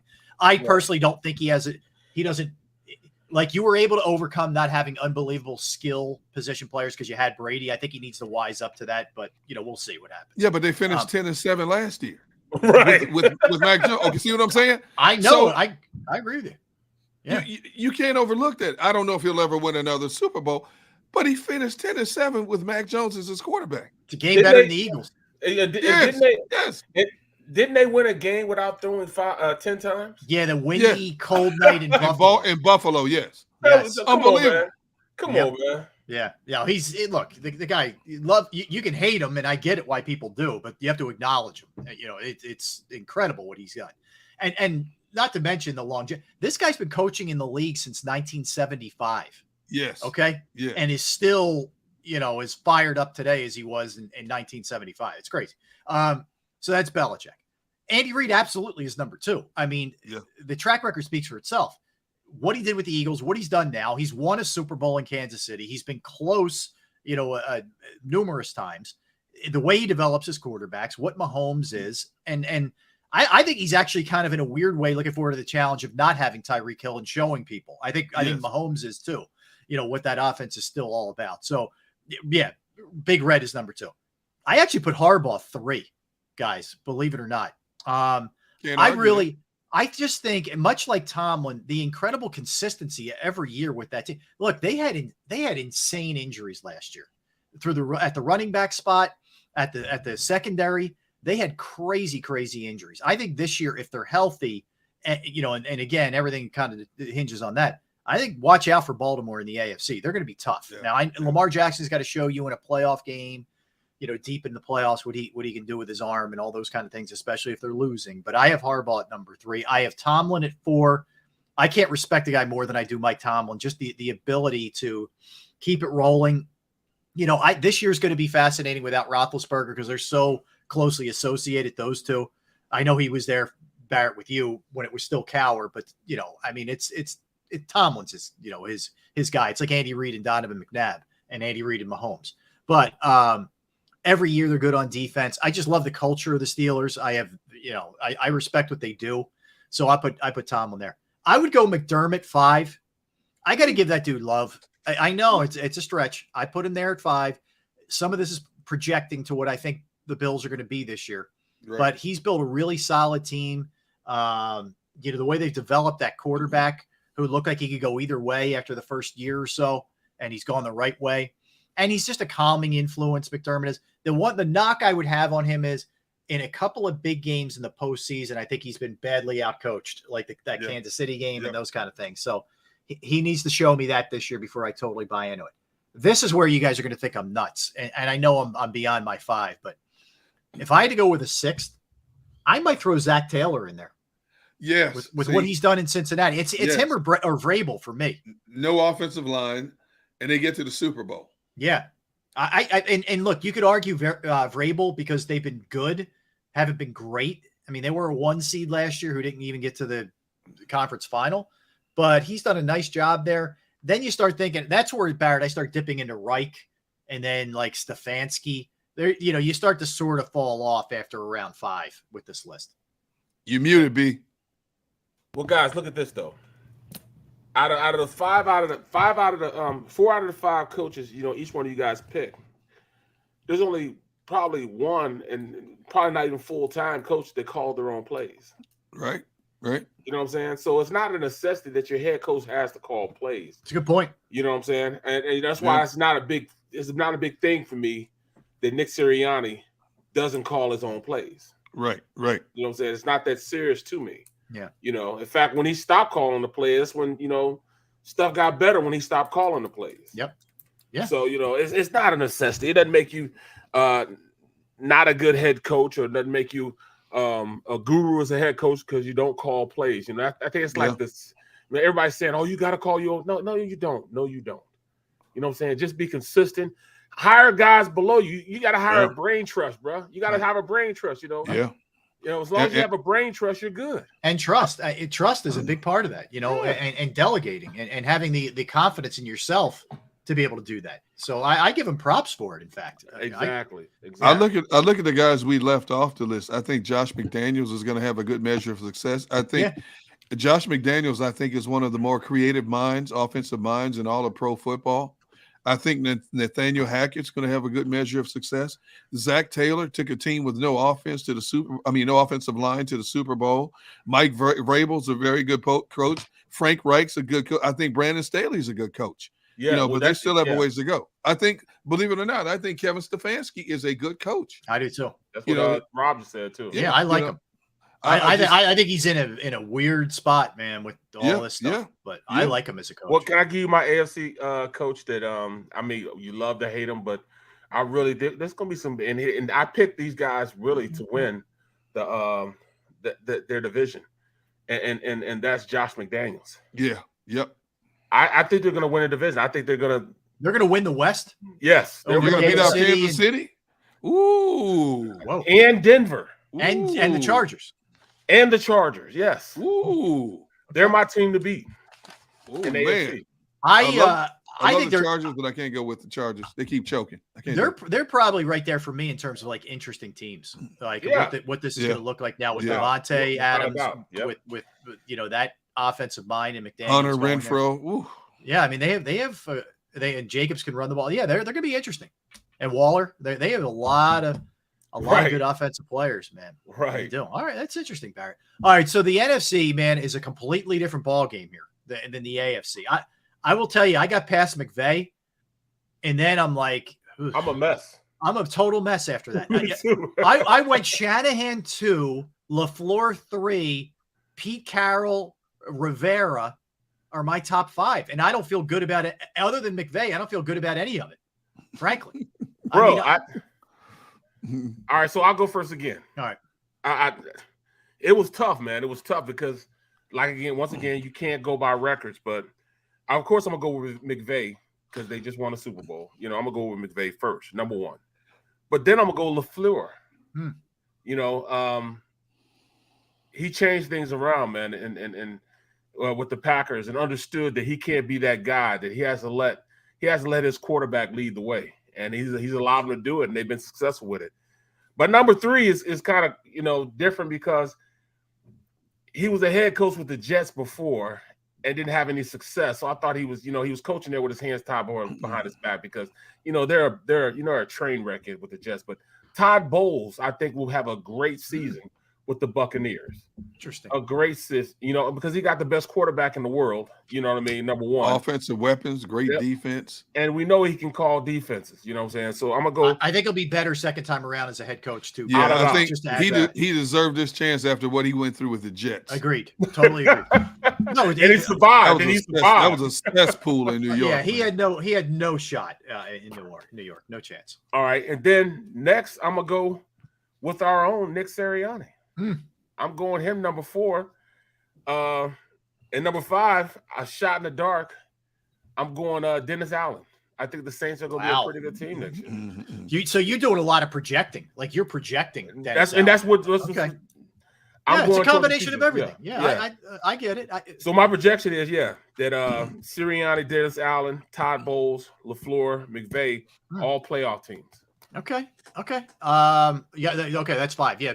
Gunnar, what's where are you at with this? McVay was number 1. Number 2 for me was Pete Carroll. Look at his body of work. Now, they had a bad year last year. They were decimated by injuries. They had an off year. But Pete Carroll, he's won his Super Bowl. He cost his team a Super Bowl, another Super Bowl. But Pete Carroll and his players play for him. His players flat out play for Pete Carroll. There's a reason why he's been in Seattle as long as he has. So I picked Pete Carroll, number 2. Number 3 for me was Matt LaFleur. Matt LaFleur has been a head coach in Green Bay for 3 years. He's had 3 straight 13-win seasons. Now, of course, when you have a future Hall of Fame quarterback at the helm, it makes things a lot easier. But Matt LaFleur, his team was the number 1 seed in the NFC 2 years in a row, and they choked. They didn't get it done. And eventually we're going to find out what kind of coach LaFleur is when Aaron Rodgers rides off into the sunset. Number 4 for me was Kyle Shanahan. I think Kyle Shanahan is one of the most innovative offensive minds. I love the way he's unconventional in his approach to the game. My number 5 was like Barrett, Dennis Allen. I put Dennis Allen at number 5. Dennis Allen has always been a great defensive coordinator. Now we're going to find out what kind of head coach he is. But when you look at the rest of the list, Todd Bowles deserves this holy grail. Ron Rivera had a great measure of success in Carolina. Hasn't had it yet in Washington. Mike McCarthy won a Super Bowl in Green Bay, but he has sucked in Dallas. Yes. He's flat out. So Matt Rule, is on the hot seat. We don't know what Arthur Smith is. Kevin O'Connell, he hasn't coached a game in the NFL yet. So those are my 5. And like I said, once I got past my top 4 were easy in the NFC. But beyond 4, it's like close your eyes and just throw a dart at the board and see what you come up with. Frankly, nobody's justified being in a top 5 list after that first 3. No, they aren't. I mean, it's just you're right, guys. It's basically, hey, I think this may happen, but they haven't earned it. It's a projection of what, and you're right on. But that is crazy. When we've done a couple of these things, guys, with the AFC and the NFC, it's not even close. Yep. I mean, it is not even close with the AFC, just being the dominant conference. All right, let's step aside. Let's come back. And we'll dig in a little bit. Wait, you didn't give your 5 real quick. Oh, yeah. It's McVay, it's Shanahan, it's LaFleur, it's Carroll, it's Rivera. They're my 5. Rivera. Okay. Yeah. I gave Ron a little love based on the Carolina days. Yep. But I think and I think he's in a tough spot with Washington just because it's such a zoo in general there. No doubt. All right, let's step aside. Jeff McClain from the Philadelphia Inquirer is going to join us. We'll talk some birds, their offseason, where this thing's headed.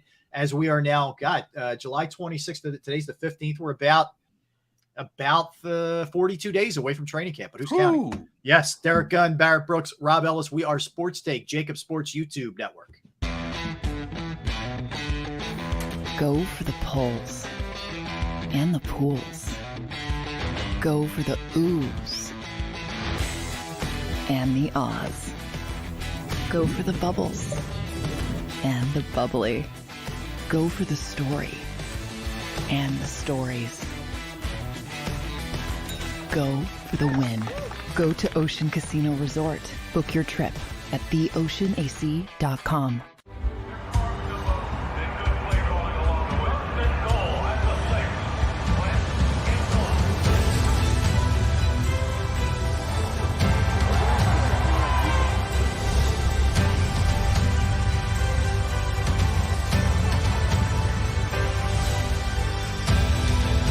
Field of life, First Trust Bank is there for you. Champions on 3. 1, 2, 3. Because Philadelphia dreams deserve a Philadelphia bank. At Stateside Vodka, every new customer gets the world's best rocks glass, free. You're telling me that bottle is cut in half? You could say that.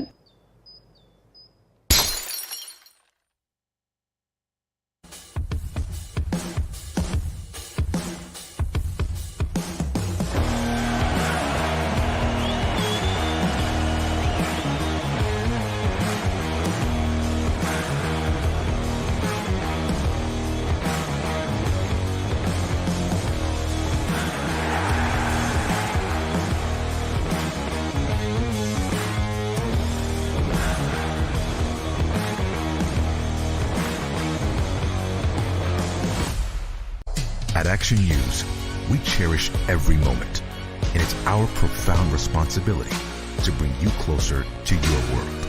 Never miss a moment. Trust the people at Action News. All right, did you know I was the mommy slam dunk champion? Really? Yes, really, don't sound so surprised. Let's see it. Oh, you're ready. All right, here we go. Let's hear the crowd. So go to right, go to left, fake 'em out. Mama, go up, up, up. She did it. Again? You can't avoid gravity, but United Healthcare can help you avoid financial surprises by helping you compare costs and doctor quality ratings. United Healthcare.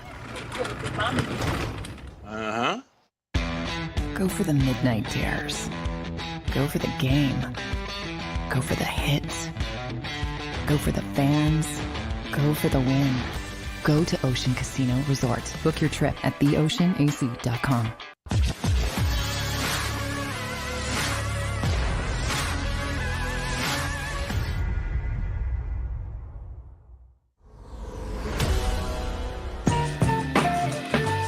Welcome back in, everybody. Happy Wednesday to you. Thanks for hanging out with us. We are Sports Take. Derek Gunn, Barrett Brooks, Rob Ellis. Will continue the football theme as we roll into our next segment with our next guest. He does an unbelievable job as a reporter for the Philadelphia Eagles, for the Philadelphia Inquirer. You can check out his work at inquirer.com and on Twitter at Jeff_McClain. Always good talking with Jeff, and Jeff joins us. Jeff, good to see you, man. We were all blown away. We're like, man, we haven't talked to Jeff since the Friday after the first night of the draft on Thursday. That's the last time we spoke. There's been quite a few changes here in the Eagles offseason since then, man. I guess I'll start there. Were you surprised generally that they acted in such a, I would say, aggressive manner, and I mean that positively, considering there's still the uncertainty with the quarterback? Did you think they'd be as aggressive as they were? Yeah, I guess, I thought that there would be maybe a little more of a transition period. So, I mean, I'm looking specifically at one move. You take away the A.J. Brown trade, and then it seems like that's what I expected. So I was a little surprised by that. And they very well could have ended up drafting a wide receiver if one had fallen to them at number 15. So, this was a contingency plan, and they were able to execute it, and maybe that speeds up the timeline a little bit. That being said, just knowing Howie, knowing Jeffrey Lurie, knowing how they think, it doesn't ultimately really surprise me that much, because in this town and then in this league where you can change your fortunes rather quickly, the Eagles certainly felt like they had an opportunity to make some moves this offseason that would better the team and make them very competitive. And I think they've done that. Looking at how aggressive they were in the offseason with the defensive side of the ball, I guess they do have a lot of faith in Gannon. I didn't have that much faith, leaving last year's season, going into this offseason, but evidently they want to focus on giving him everything he needs to run this multiple defensive front that he wants, So, I mean, I thought they were very aggressive. I thought they did a great job of bringing in giving him the ability to call whatever he wants to run. How confident are you in Gannon? Yeah, I guess I'm kind of on the fence with Jonathan. I felt like the first season wasn't great, but I also feel like he didn't have the personnel he exactly needed to run that scheme that he has. And typically it takes a little while to get the guys that you need, and they've gone out and done that, particularly Hassan Reddick and Jordan Davis. I think those are the two key guys that they added this offseason. You know how Howie thinks, and this goes all the way back to Andy Reid about shoring up your defensive front, your offensive front, building from there backward, and that's kind of what they did. In terms of Gannon, yeah, I mean, certainly I think there were games where I didn't really understand what he was trying to execute, but I think some of the criticism directed towards him is because of the style of the defense he plays. And I think in this town, they want to see, I hate using this word because, again, recently I spoke to him. It didn't seem like he really understood what aggressive front meant or aggressive. Oh, that's not good. That's not good.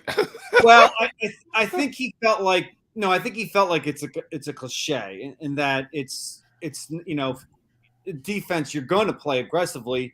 Certainly, they're not a penetrating front. They don't have their guys all shooting the gaps and just trying to get after the quarterback or get after the running back. I mean, that's not how they're going to play. Sometimes they're going to have their guys. They're going to allow their guys that type of freedom, but they're also going to have to play within kind of a hybrid of read and react, and also just reacting. So I think some of the criticism wasn't fair because I think in this town we've become so accustomed to playing that style that fans have become so accustomed to seeing that style, and it has been successful at times that Jonathan didn't technically stylistically fit in with what people want here. That being said, again, going back to the personnel he had, I don't think it was completely fair to judge him based upon just one season.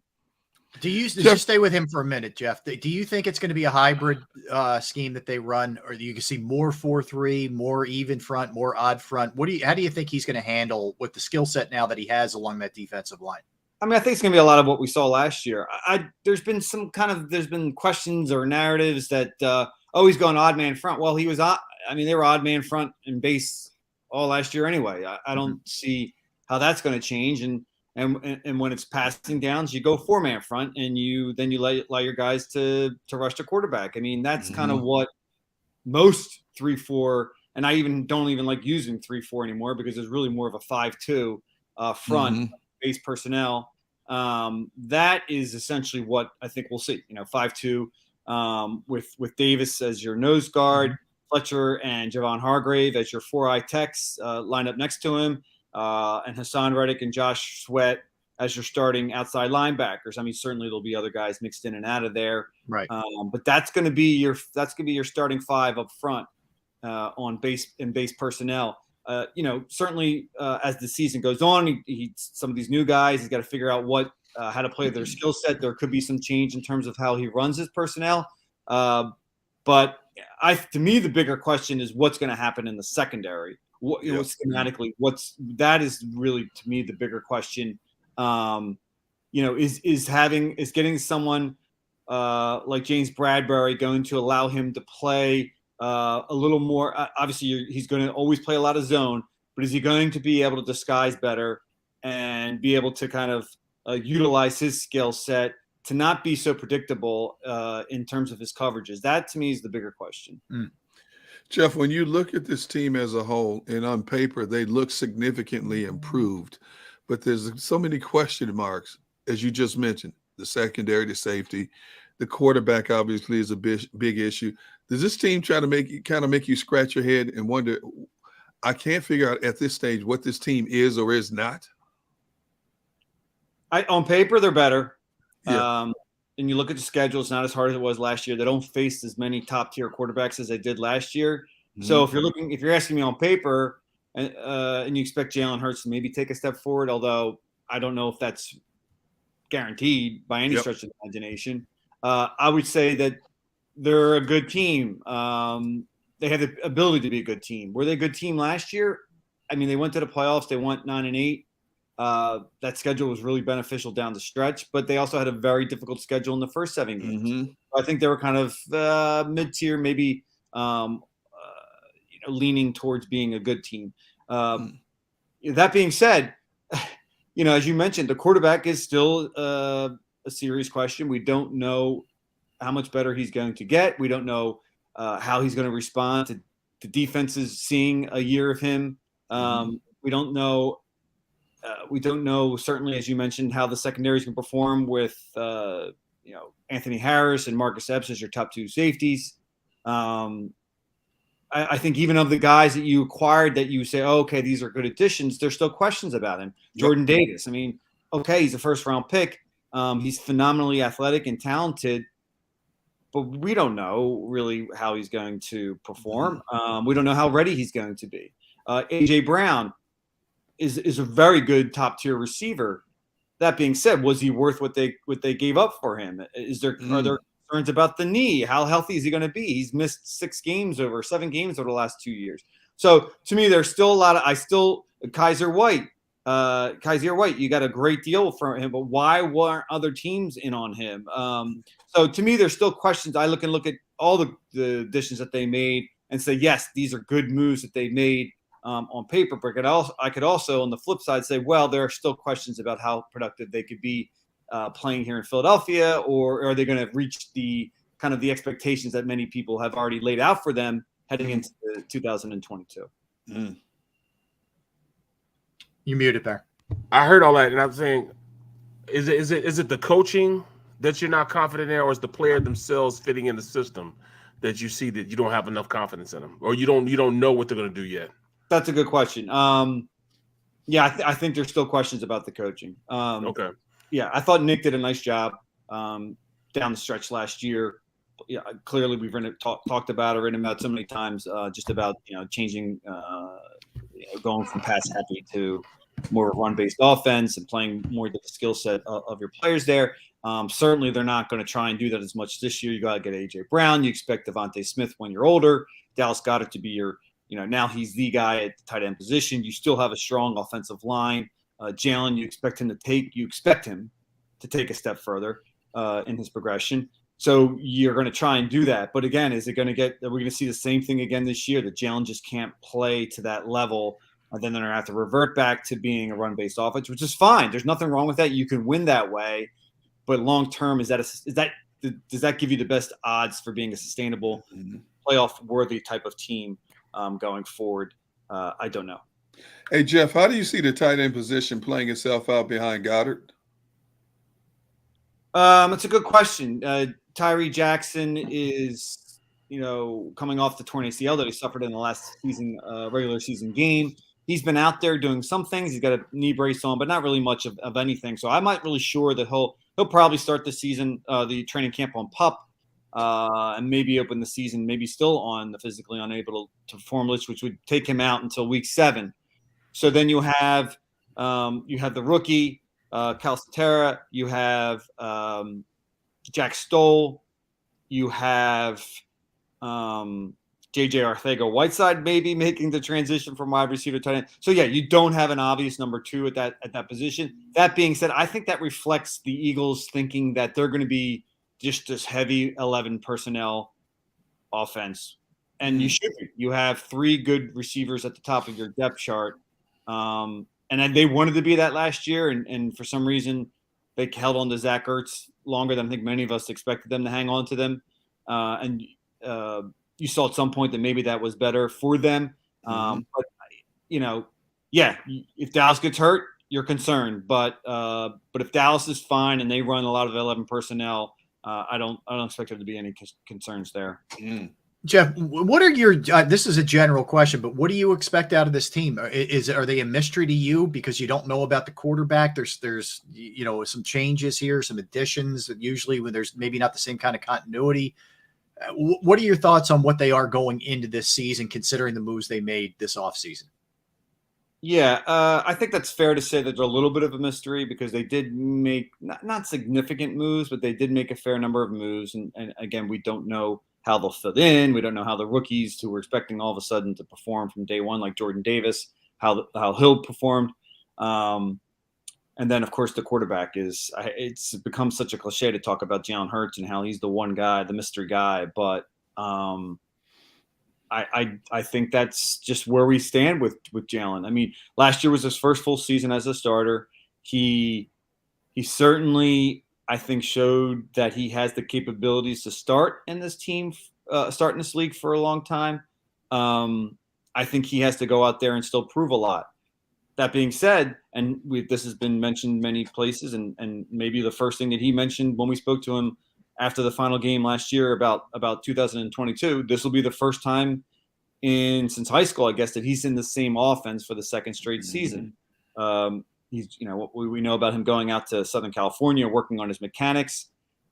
We only saw 2 practices. He has some great throws. I can't really tell, just looking there with the naked eye, what kind of major changes he made in terms of his mechanics. That I think we'll learn more about when training camp and those inter squad scrimmages and the preseason comes around.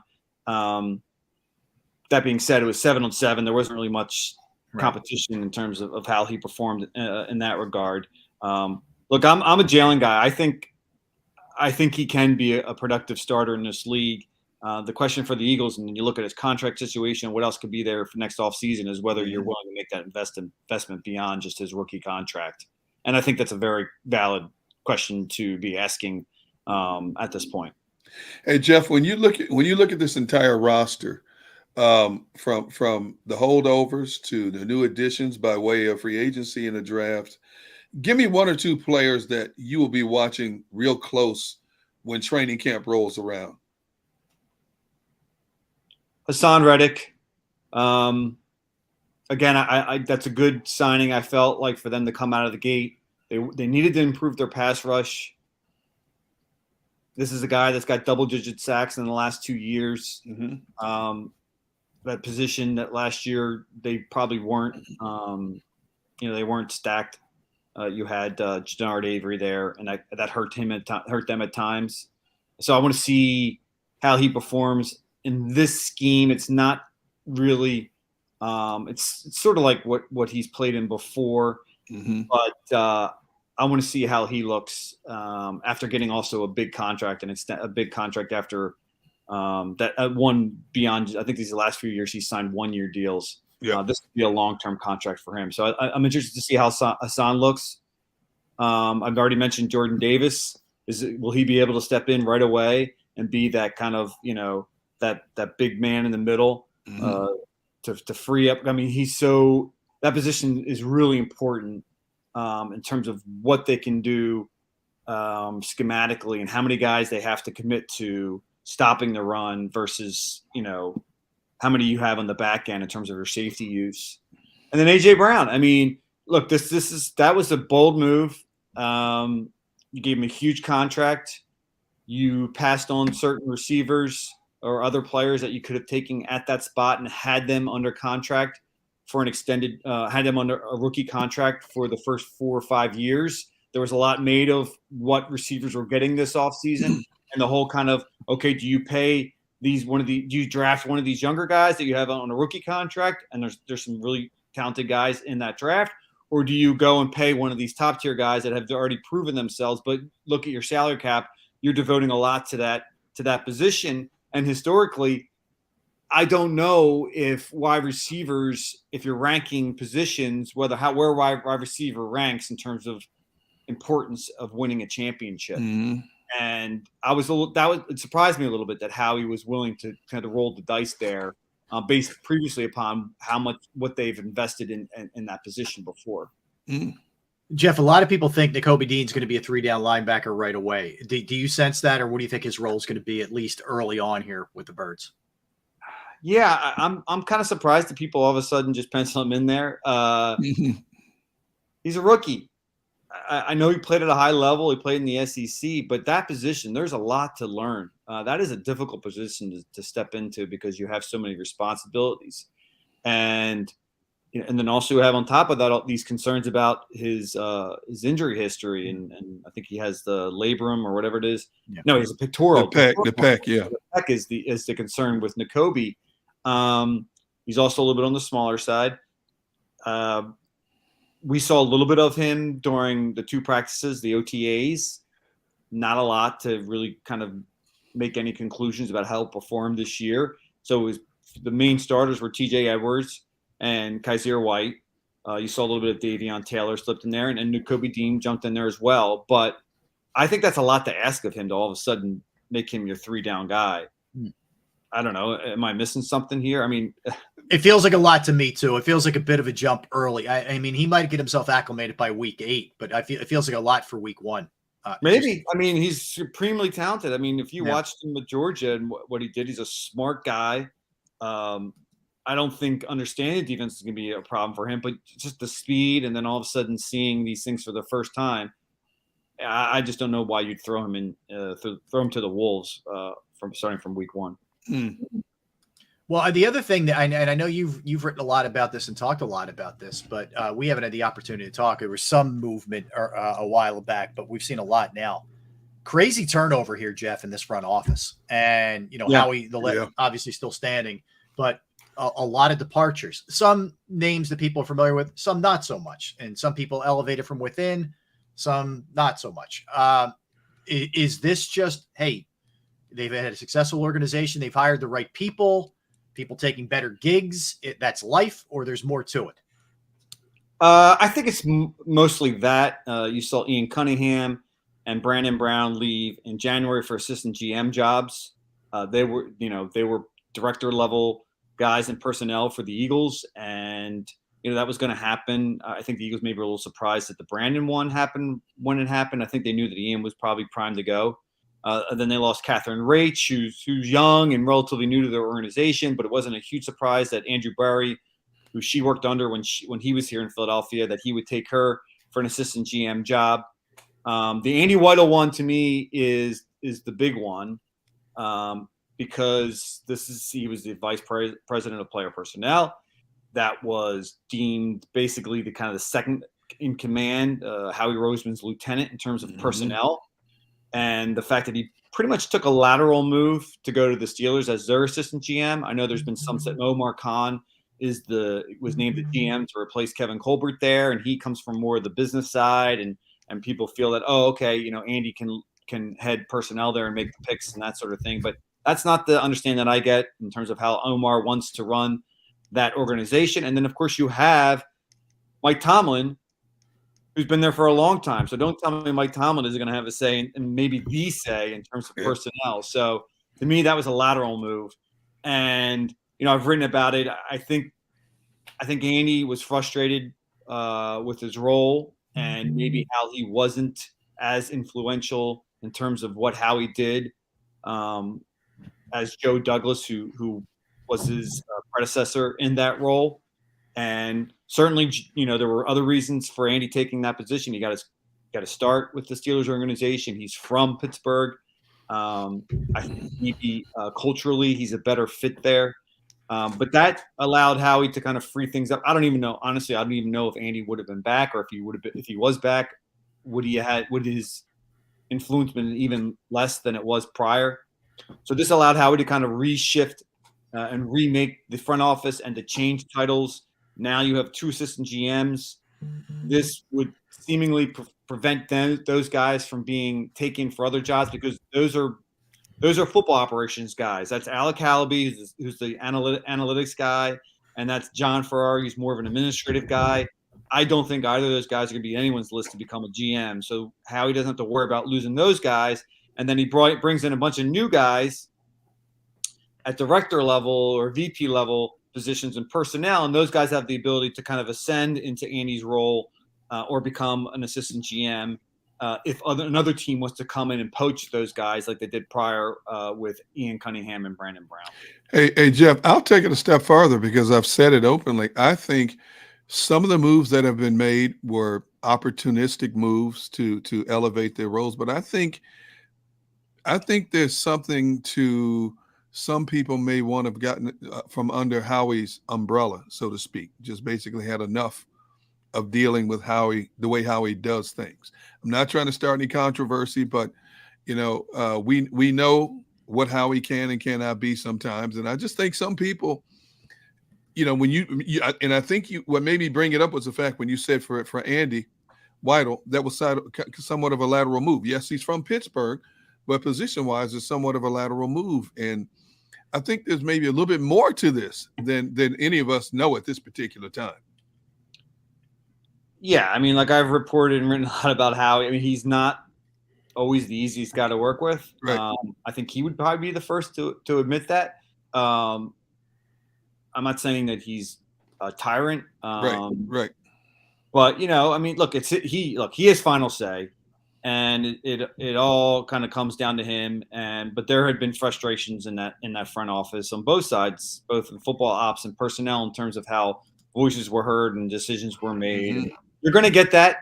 Yep. I mean, I've tried to write as much about how the sausage is being made to show that.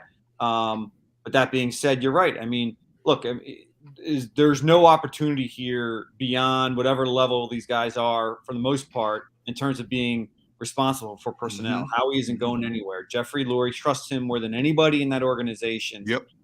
He's recently just extended his contract to have it run concurrently with Nick Sirianni, but it's really more just that he was going to extend the contract for Howie no matter what. This keeps him here for another 3. Actually, he had 1 year left in his deal, so that adds 3 more years. So he's here through 2026, I believe. So yeah, that's what happens typically at places. You're going to leave if someone's ahead of you, and you can't supplant them. Yeah, I don't want to. Yeah, like you said, it's not. I don't want to create a major controversy here, right, or say that there's a controversy here. This happens a lot of places. That being said, we've seen some of the personnel decisions that Howie has made in prior seasons that didn't go so well. I mean, they went from Super Bowl to 4-10-11 in 3 years. That reflects poorly on Howie. And, you can point the fingers at whatever, at other guys below him. Certainly there were guys that made some of those bad decisions, but ultimately it's Howie who has final say, and it's ultimately Howie who makes the final decisions. All right, Jeff, last one, man. For me, you got about 40-something days till camp. What's the move? Because before it gets crazy for you, you get a little vacation time. What do you do to kind of recharge, man, or shut it down? Not Howie, but you. Yeah, you. Hopefully some golf, spend time with the kids, a lot of baseball, and then hopefully a little vacation, and then in the background, I'll be doing some stuff these next several weeks. But the NFL world pretty much shuts down, as you guys know. Yep. And I'm sure at some point you're going to feel like you're repeating yourselves because it's just I don't know what else could happen. I think they'll add a safety at some point. Okay. We saw last year Steven Nelson came right before training camp started, so there could be something to write about. The Eagles are just keeping the fingers crossed that there's nothing off the field that we have to talk about or write about. Hey, Jeff, you have 3 boys, right? Yes. Okay, so are you one of those guys, like, I love being home and being a full-time dad in spurts, and you get to a point, I cannot wait to get back to the football field. I have a long vacation break typically, and I usually take it as much as I can during the summer because the season, I would devote to that. But you're right. By the end of it, I'm like, I was teasing my wife the other day. I'm like, oh, now I'm in Mr. Mom mode. It's funny, man. Well, listen, enjoy the time. Hopefully you're right. Nothing happens. You can kind of just chill a little bit, recharge the battery, and looking forward to the season getting started. We're looking forward to talking to you a little bit later down the line, Jeff. We appreciate it, man. Thank you, man. Appreciate it, brother. Take care. All the best, Jeff McClain. Always good. Jeff's a really legitimate reporter in the old school sense. He will give you the kind of the dirt behind the scenes report that you don't get as much of anymore. I think he does a really good job with that. That's for sure. He'll get under people's skins at times, but you know what? He does it the right way. Yep. He does it. Yes, he triple checks and all that, but he's not afraid to ruffle feathers. No, he's not there to be a cheerleader. That is for sure. And he doesn't care about what the thought process is of him from an organizational standpoint. I give him a lot of props for that. That's for sure. All right, let's step aside. We'll come back. Final segment of the program. We had a pitcher last night from Barrett's home city that was 1 strike away from a no-hitter. Went kablooey. So that happened. Braves keep winning. Little Richard Sherman news, which we'll get into. A Sixers assistant being interviewed for a head coaching gig, and Minka Fitzpatrick gets paid. We will do all of that when we get back. Barrett Brooks, Derek Gunn, Rob Ellis. We are Sports Take, JAKIB Sports YouTube Network. Go for the pulls and the pools. Go for the oohs and the ahs. Go for the bubbles and the bubbly. Go for the story and the stories. Go for the win. Go to Ocean Casino Resort. Book your trip at theoceanac.com.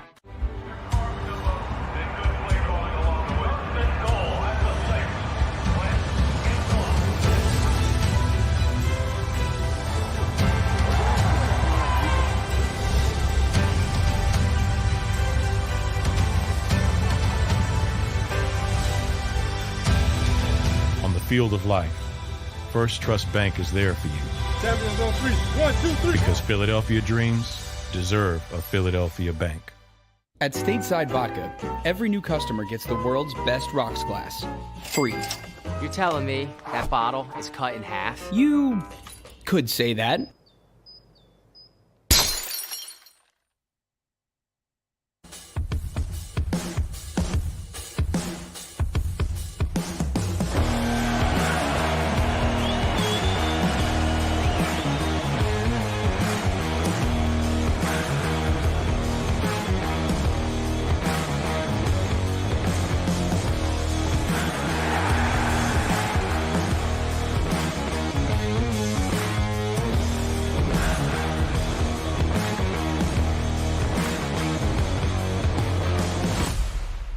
At Action News, we cherish every moment, and it's our profound responsibility to bring you closer to your world. Never miss a moment. Trust the people at Action News. All right, did you know I was the mommy slam dunk champion? Really? Yes, really don't sound so surprised. Let's see it. Oh, you're ready. All right, here we go. Let's hear the crowd. So go to right, go to left, fake 'em out. Mama go up. She did it. Again? You can't avoid gravity, but United Healthcare can help you avoid financial surprises by helping you compare costs and doctor quality ratings. United Healthcare. Uh-huh. Go for the midnight dares. Go for the game. Go for the hits. Go for the fans. Go for the win. Go to Ocean Casino Resort. Book your trip at theoceanac.com.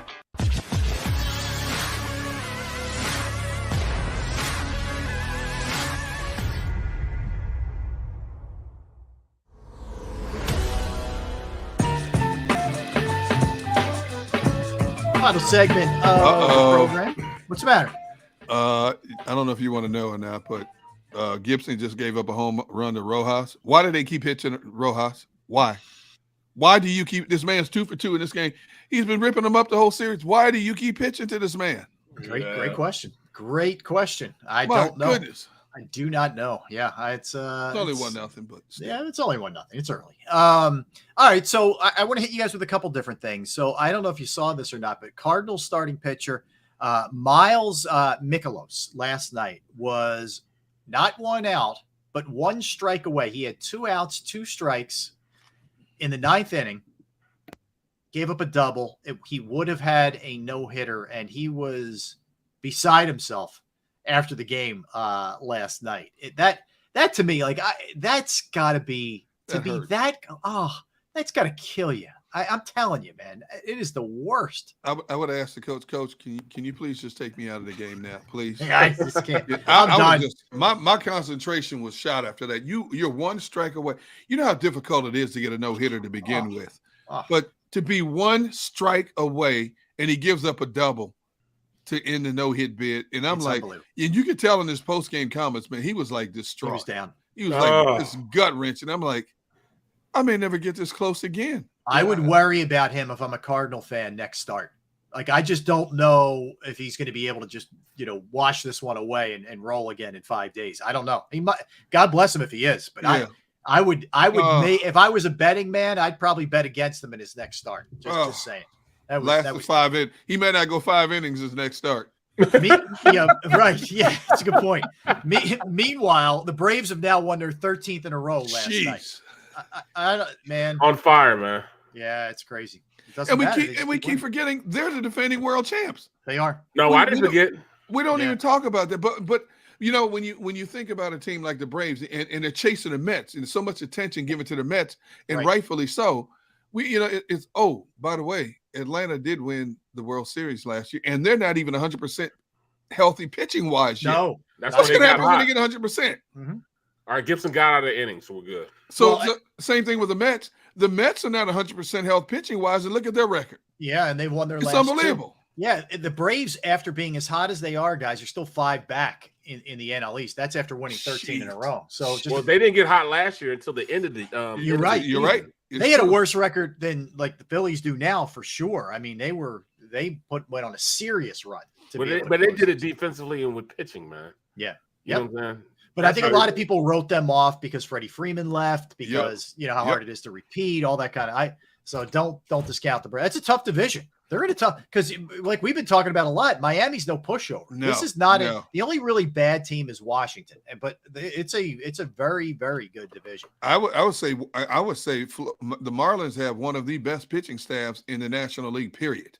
Their consistent hitting just hasn't caught up to the pitching, but they have some arms on that team, man. And I'm from starters to bullpen, and they're all a bunch of young guys. They're not a bunch of old guys. They're young guys, man. Mm-hmm. The funny thing about the Marlins is they get up there and they compete for a World Series 1 year, and then 5 years they kind of slide back down, and then they retool and they're back up there again. Yeah, I'll take it. This team does a great job of drafting, and they take time to develop their players. But man, all of a sudden, wait, Florida's back at the top again? You hear about them, you forget about them. It's a shame because that's what they have to do. They have to sell parts off when guys start to get good. Yep. But they do a really good job of getting quality prospects in return and building them up. The Rays do the same thing. Some of these small market teams have to do this.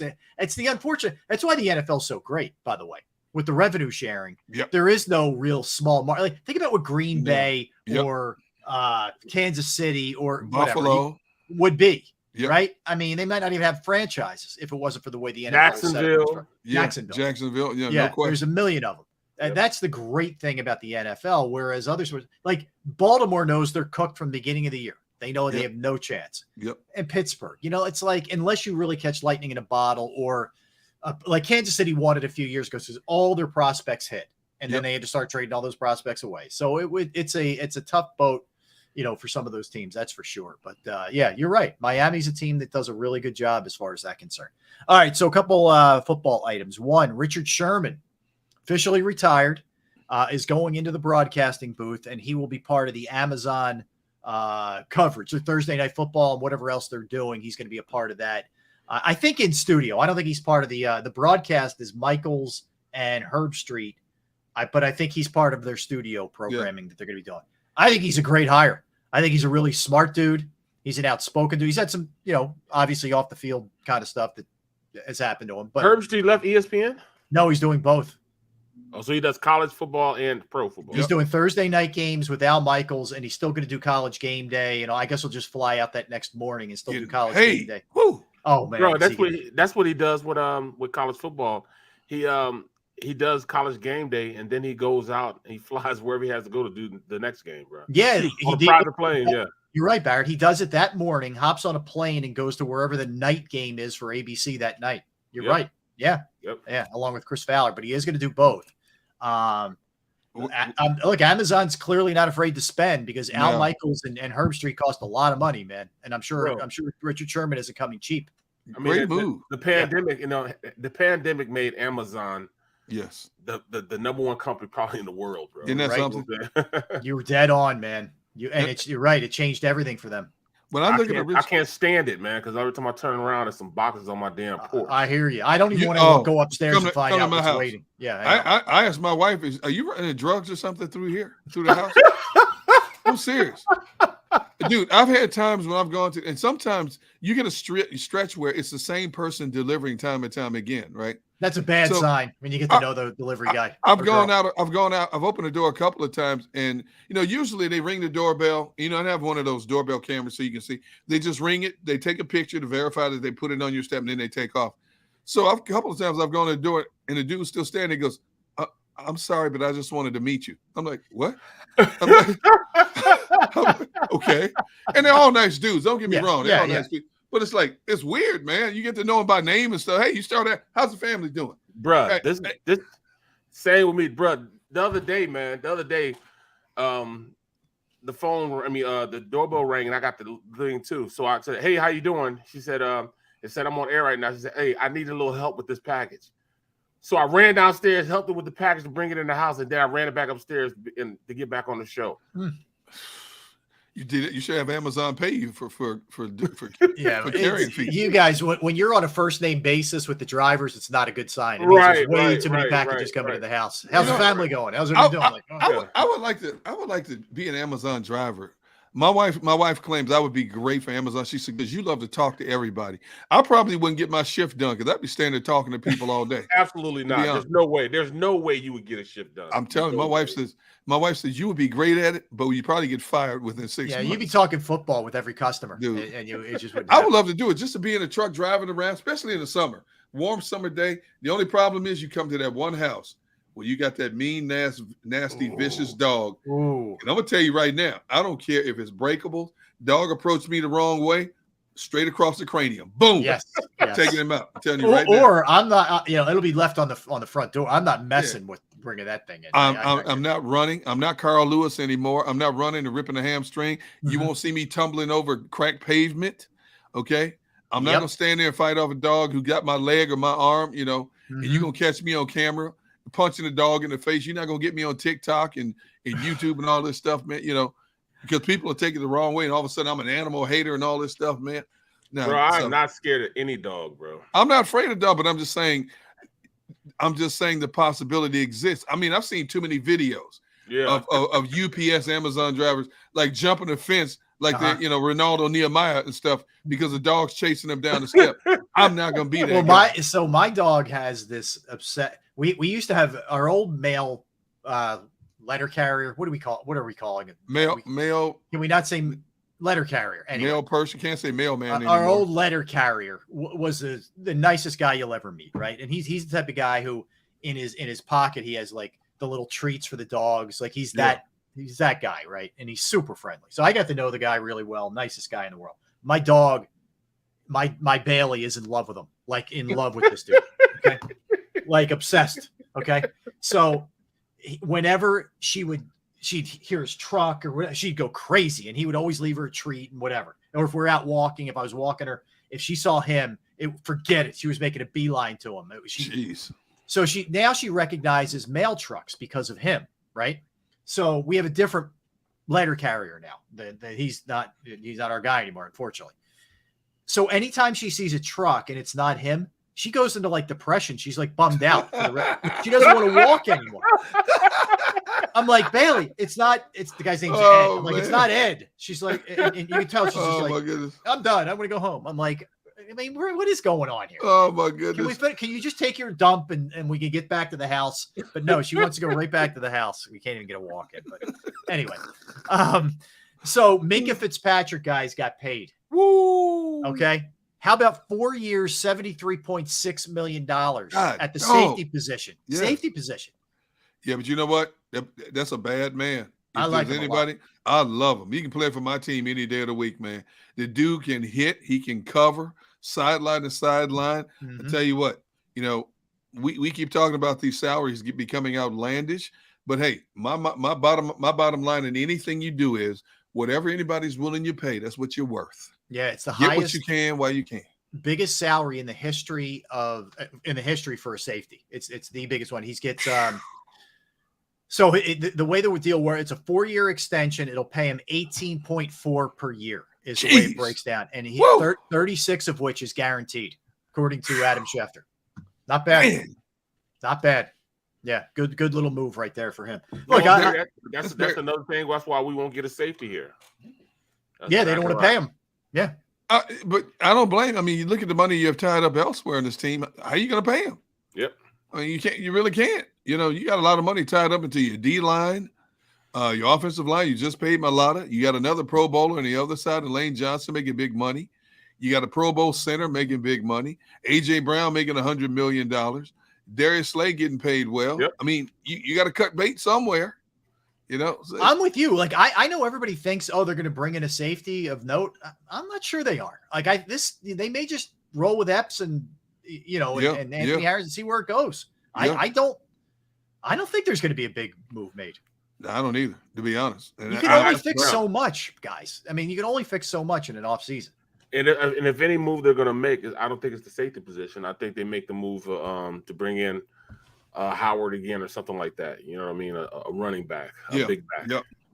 Yeah, they are small. Mm-hmm. They're light. I mean, I would say like Miles Sanders is sort of medium, but everybody else is small right now for the most part. Do you think Jordan Howard's back?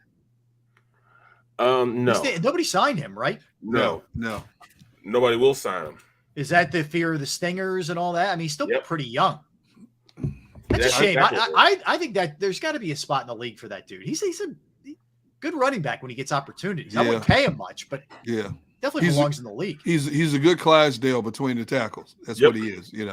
He's a short yardage back, and there's still a place in the NFL for those. But you gotta pay. You gotta pay so much, for a guy like him because he's been around a while now. So you're talking about almost, no, probably it's over $1 million. They're gonna pay a guy that's only gonna be a situational type of player, and it's hard for you to pay guys that amount of money for situational play.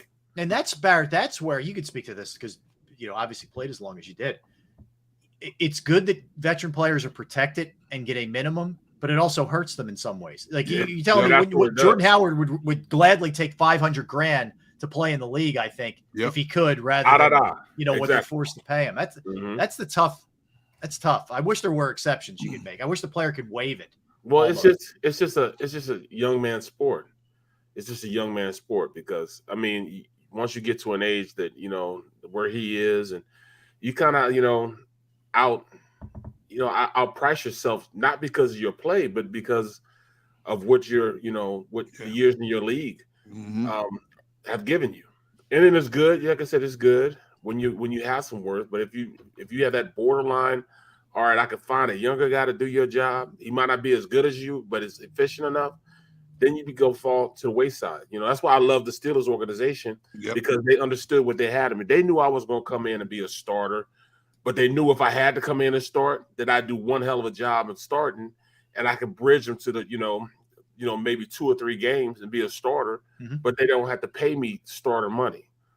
So they understood what I was going to bring to the table. I was going to come in, I was going to work, I was going to teach these younger guys how to play the game.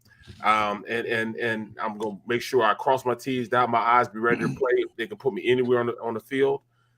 But they also understood that, all right, we can't, not over, 8 or 9 games, he's not going to be starting. You know what I'm saying? We he's not that guy. Yeah, but that's the culture, though. That's a value in what you bring to the table as sort of a player coach at that point in your career. Yep. Sixers assistant Sam Cassell is interviewing for the Jazz gig. He was a hot commodity like last summer, and it was pretty quiet on that front. Keep in mind, he was an assistant with Doc Rivers in 2008 when the Celtics won, and Danny Ainge was the GM there. Danny Ainge is now at the Jazz. So, there's a connection there. If possibly he has a shot to get that gig, but I know he was sort of like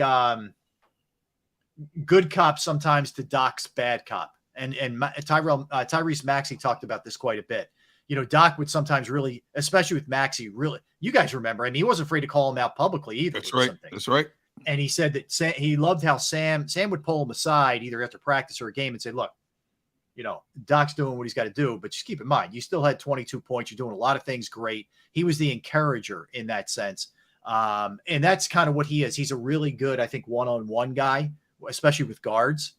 So I don't know how that bodes for him getting the gig, but he's a worthy candidate to at least be interviewed, for sure. Oh, no question. He's paid his dues. He was a great player, great role player when he was in the league. And, he's paid his dues as his assistant. So, I hope it works out for him.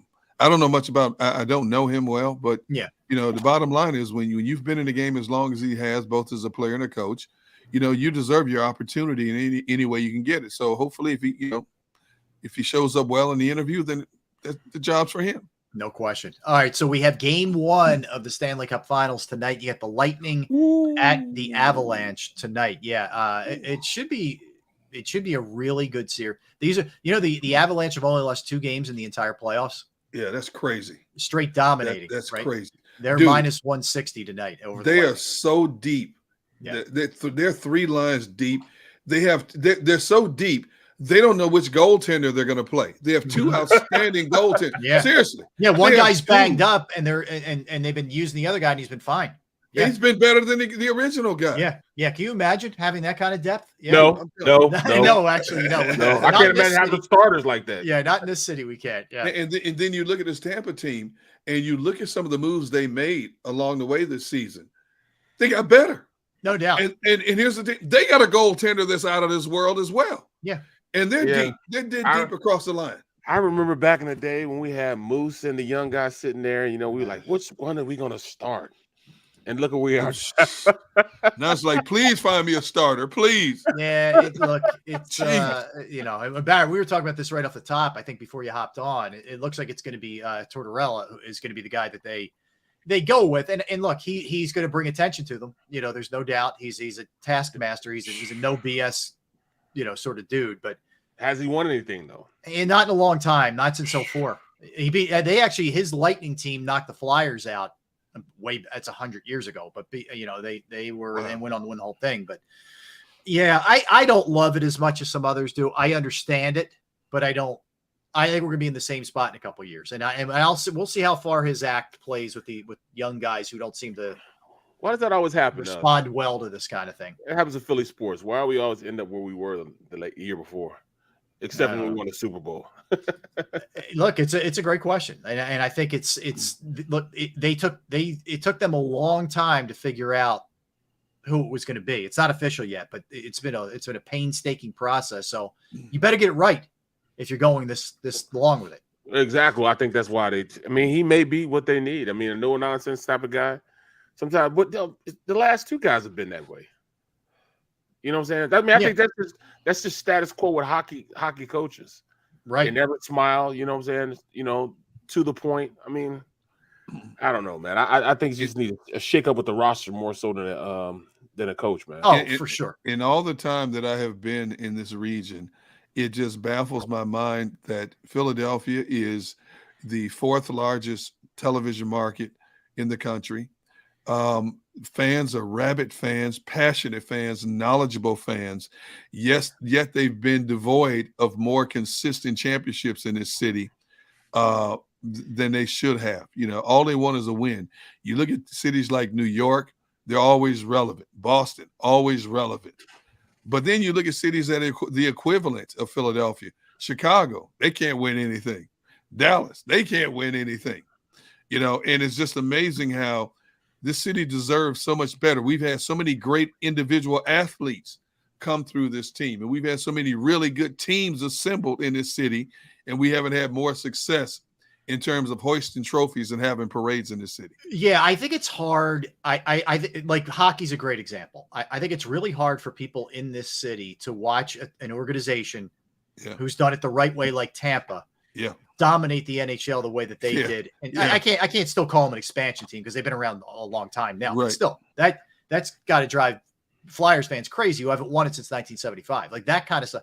And you're right, Derek. We could revel in the fact that the Cowboys haven't won anything in 25 years. I mean, that's for sure. I mean, that goes without saying that's a beautiful thing. But yeah, you're right. I mean, it's been way more heartache as a Philadelphia fan than it is play. Like Boston is so spoiled. Sorry, Rob, I don't mean to hit a sore spot, but I just find it fascinating. I need a minute.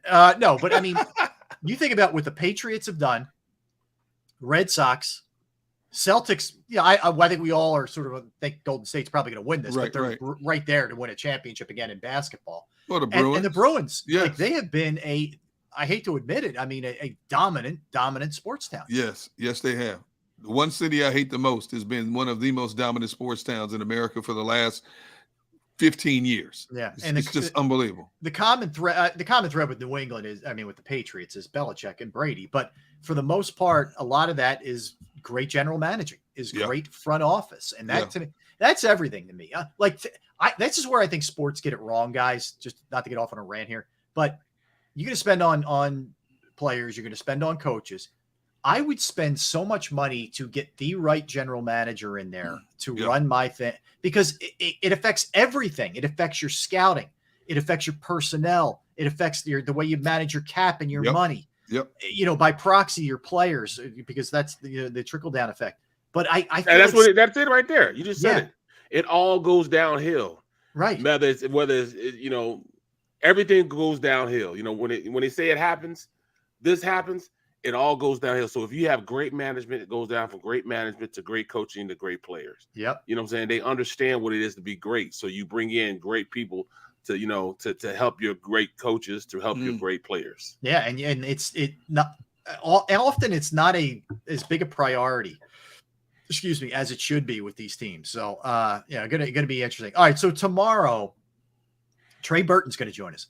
Trey Burton is a part of perhaps the most iconic play in the history of Philadelphia sports, the Philly special. I mean, maybe that's something we'll do tomorrow. You know, just the craziest individual plays. But you'd be hard-pressed to come up with a better one than that. I mean, if you think about it, the moment, it's a Super Bowl. You very easily could have gone conservative and kicked the field goal if you were Doug Peterson. You took the suggestion from a player and went with it on the spot. Yep. And they had just, correct me if I'm wrong, I think they just worked on that week. Yeah, they did. Yep. Like there's so many, and on top of that, you had an undrafted free agent in Trey Burton, an undrafted free agent in Corey Clement. You had a backup quarterback, and who I'm trying to think of who else touched the ball in that. Was it those three? Corey Clement, Trey Burton, and Foles. And Foles. What are the odds that all of that plays out in that setting like that? That's crazy because those plays, you might rep it once every 3 weeks, every other week. Yeah. Just a gadget play because, you're going to spend the time, especially with the time constraints they have, you don't spend time on running those type of plays. And for the mere fact that they ran this play, they said they ran it like a couple weeks before. Yeah. And it was DiFilippo discovered it scouting the Bears earlier in the year. I forget what the whole story was, and like incorporated it, or it was a college game too. It was like a hybrid of all those plays, and it all worked out. Anyway, so Trey's going to be with us tomorrow. We're looking forward to that. That's going to be a lot of fun, man. And we'll certainly keep all the other discussions rolling that we generally have. So we are thankful for all of our guests today, Keith Pompey and Jeff McClain. And again, if you missed any of those interviews, check them out on our YouTube channel, JAKIB Sports YouTube Network and JAKIBsports.com. All right, so coming up. Hopefully Barrett's not in jail. Hopefully he's here with us tomorrow. We don't have any problems. The National Football Show is coming up with Dan Cilio. We're back tomorrow at the same time. Good job, Barrett. Good job, Derek. I am Rob Ellis. Thanks to our producer, Xander Krause. Xander, great job as always. And we'll be back with you guys tomorrow at the same time. Thanks to everybody in the comment section, everybody viewing, everybody streaming, everybody listening. Have a good day. We'll talk to you tomorrow, everybody. Go for the pulls and the pools. Go for the oohs and the ahs. Go for the bubbles and the bubbly. Go for the story and the stories. Go for the win. Go to Ocean Casino Resort. Book your trip at theoceanac.com.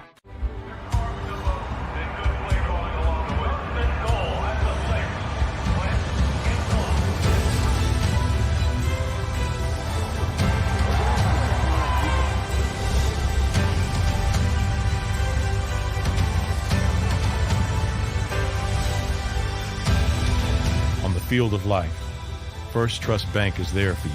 Champions on three. 1, 2, 3. Because Philadelphia dreams deserve a Philadelphia bank. At Stateside Vodka, every new customer gets the world's best rocks glass, free. You're telling me that bottle is cut in half? You could say that.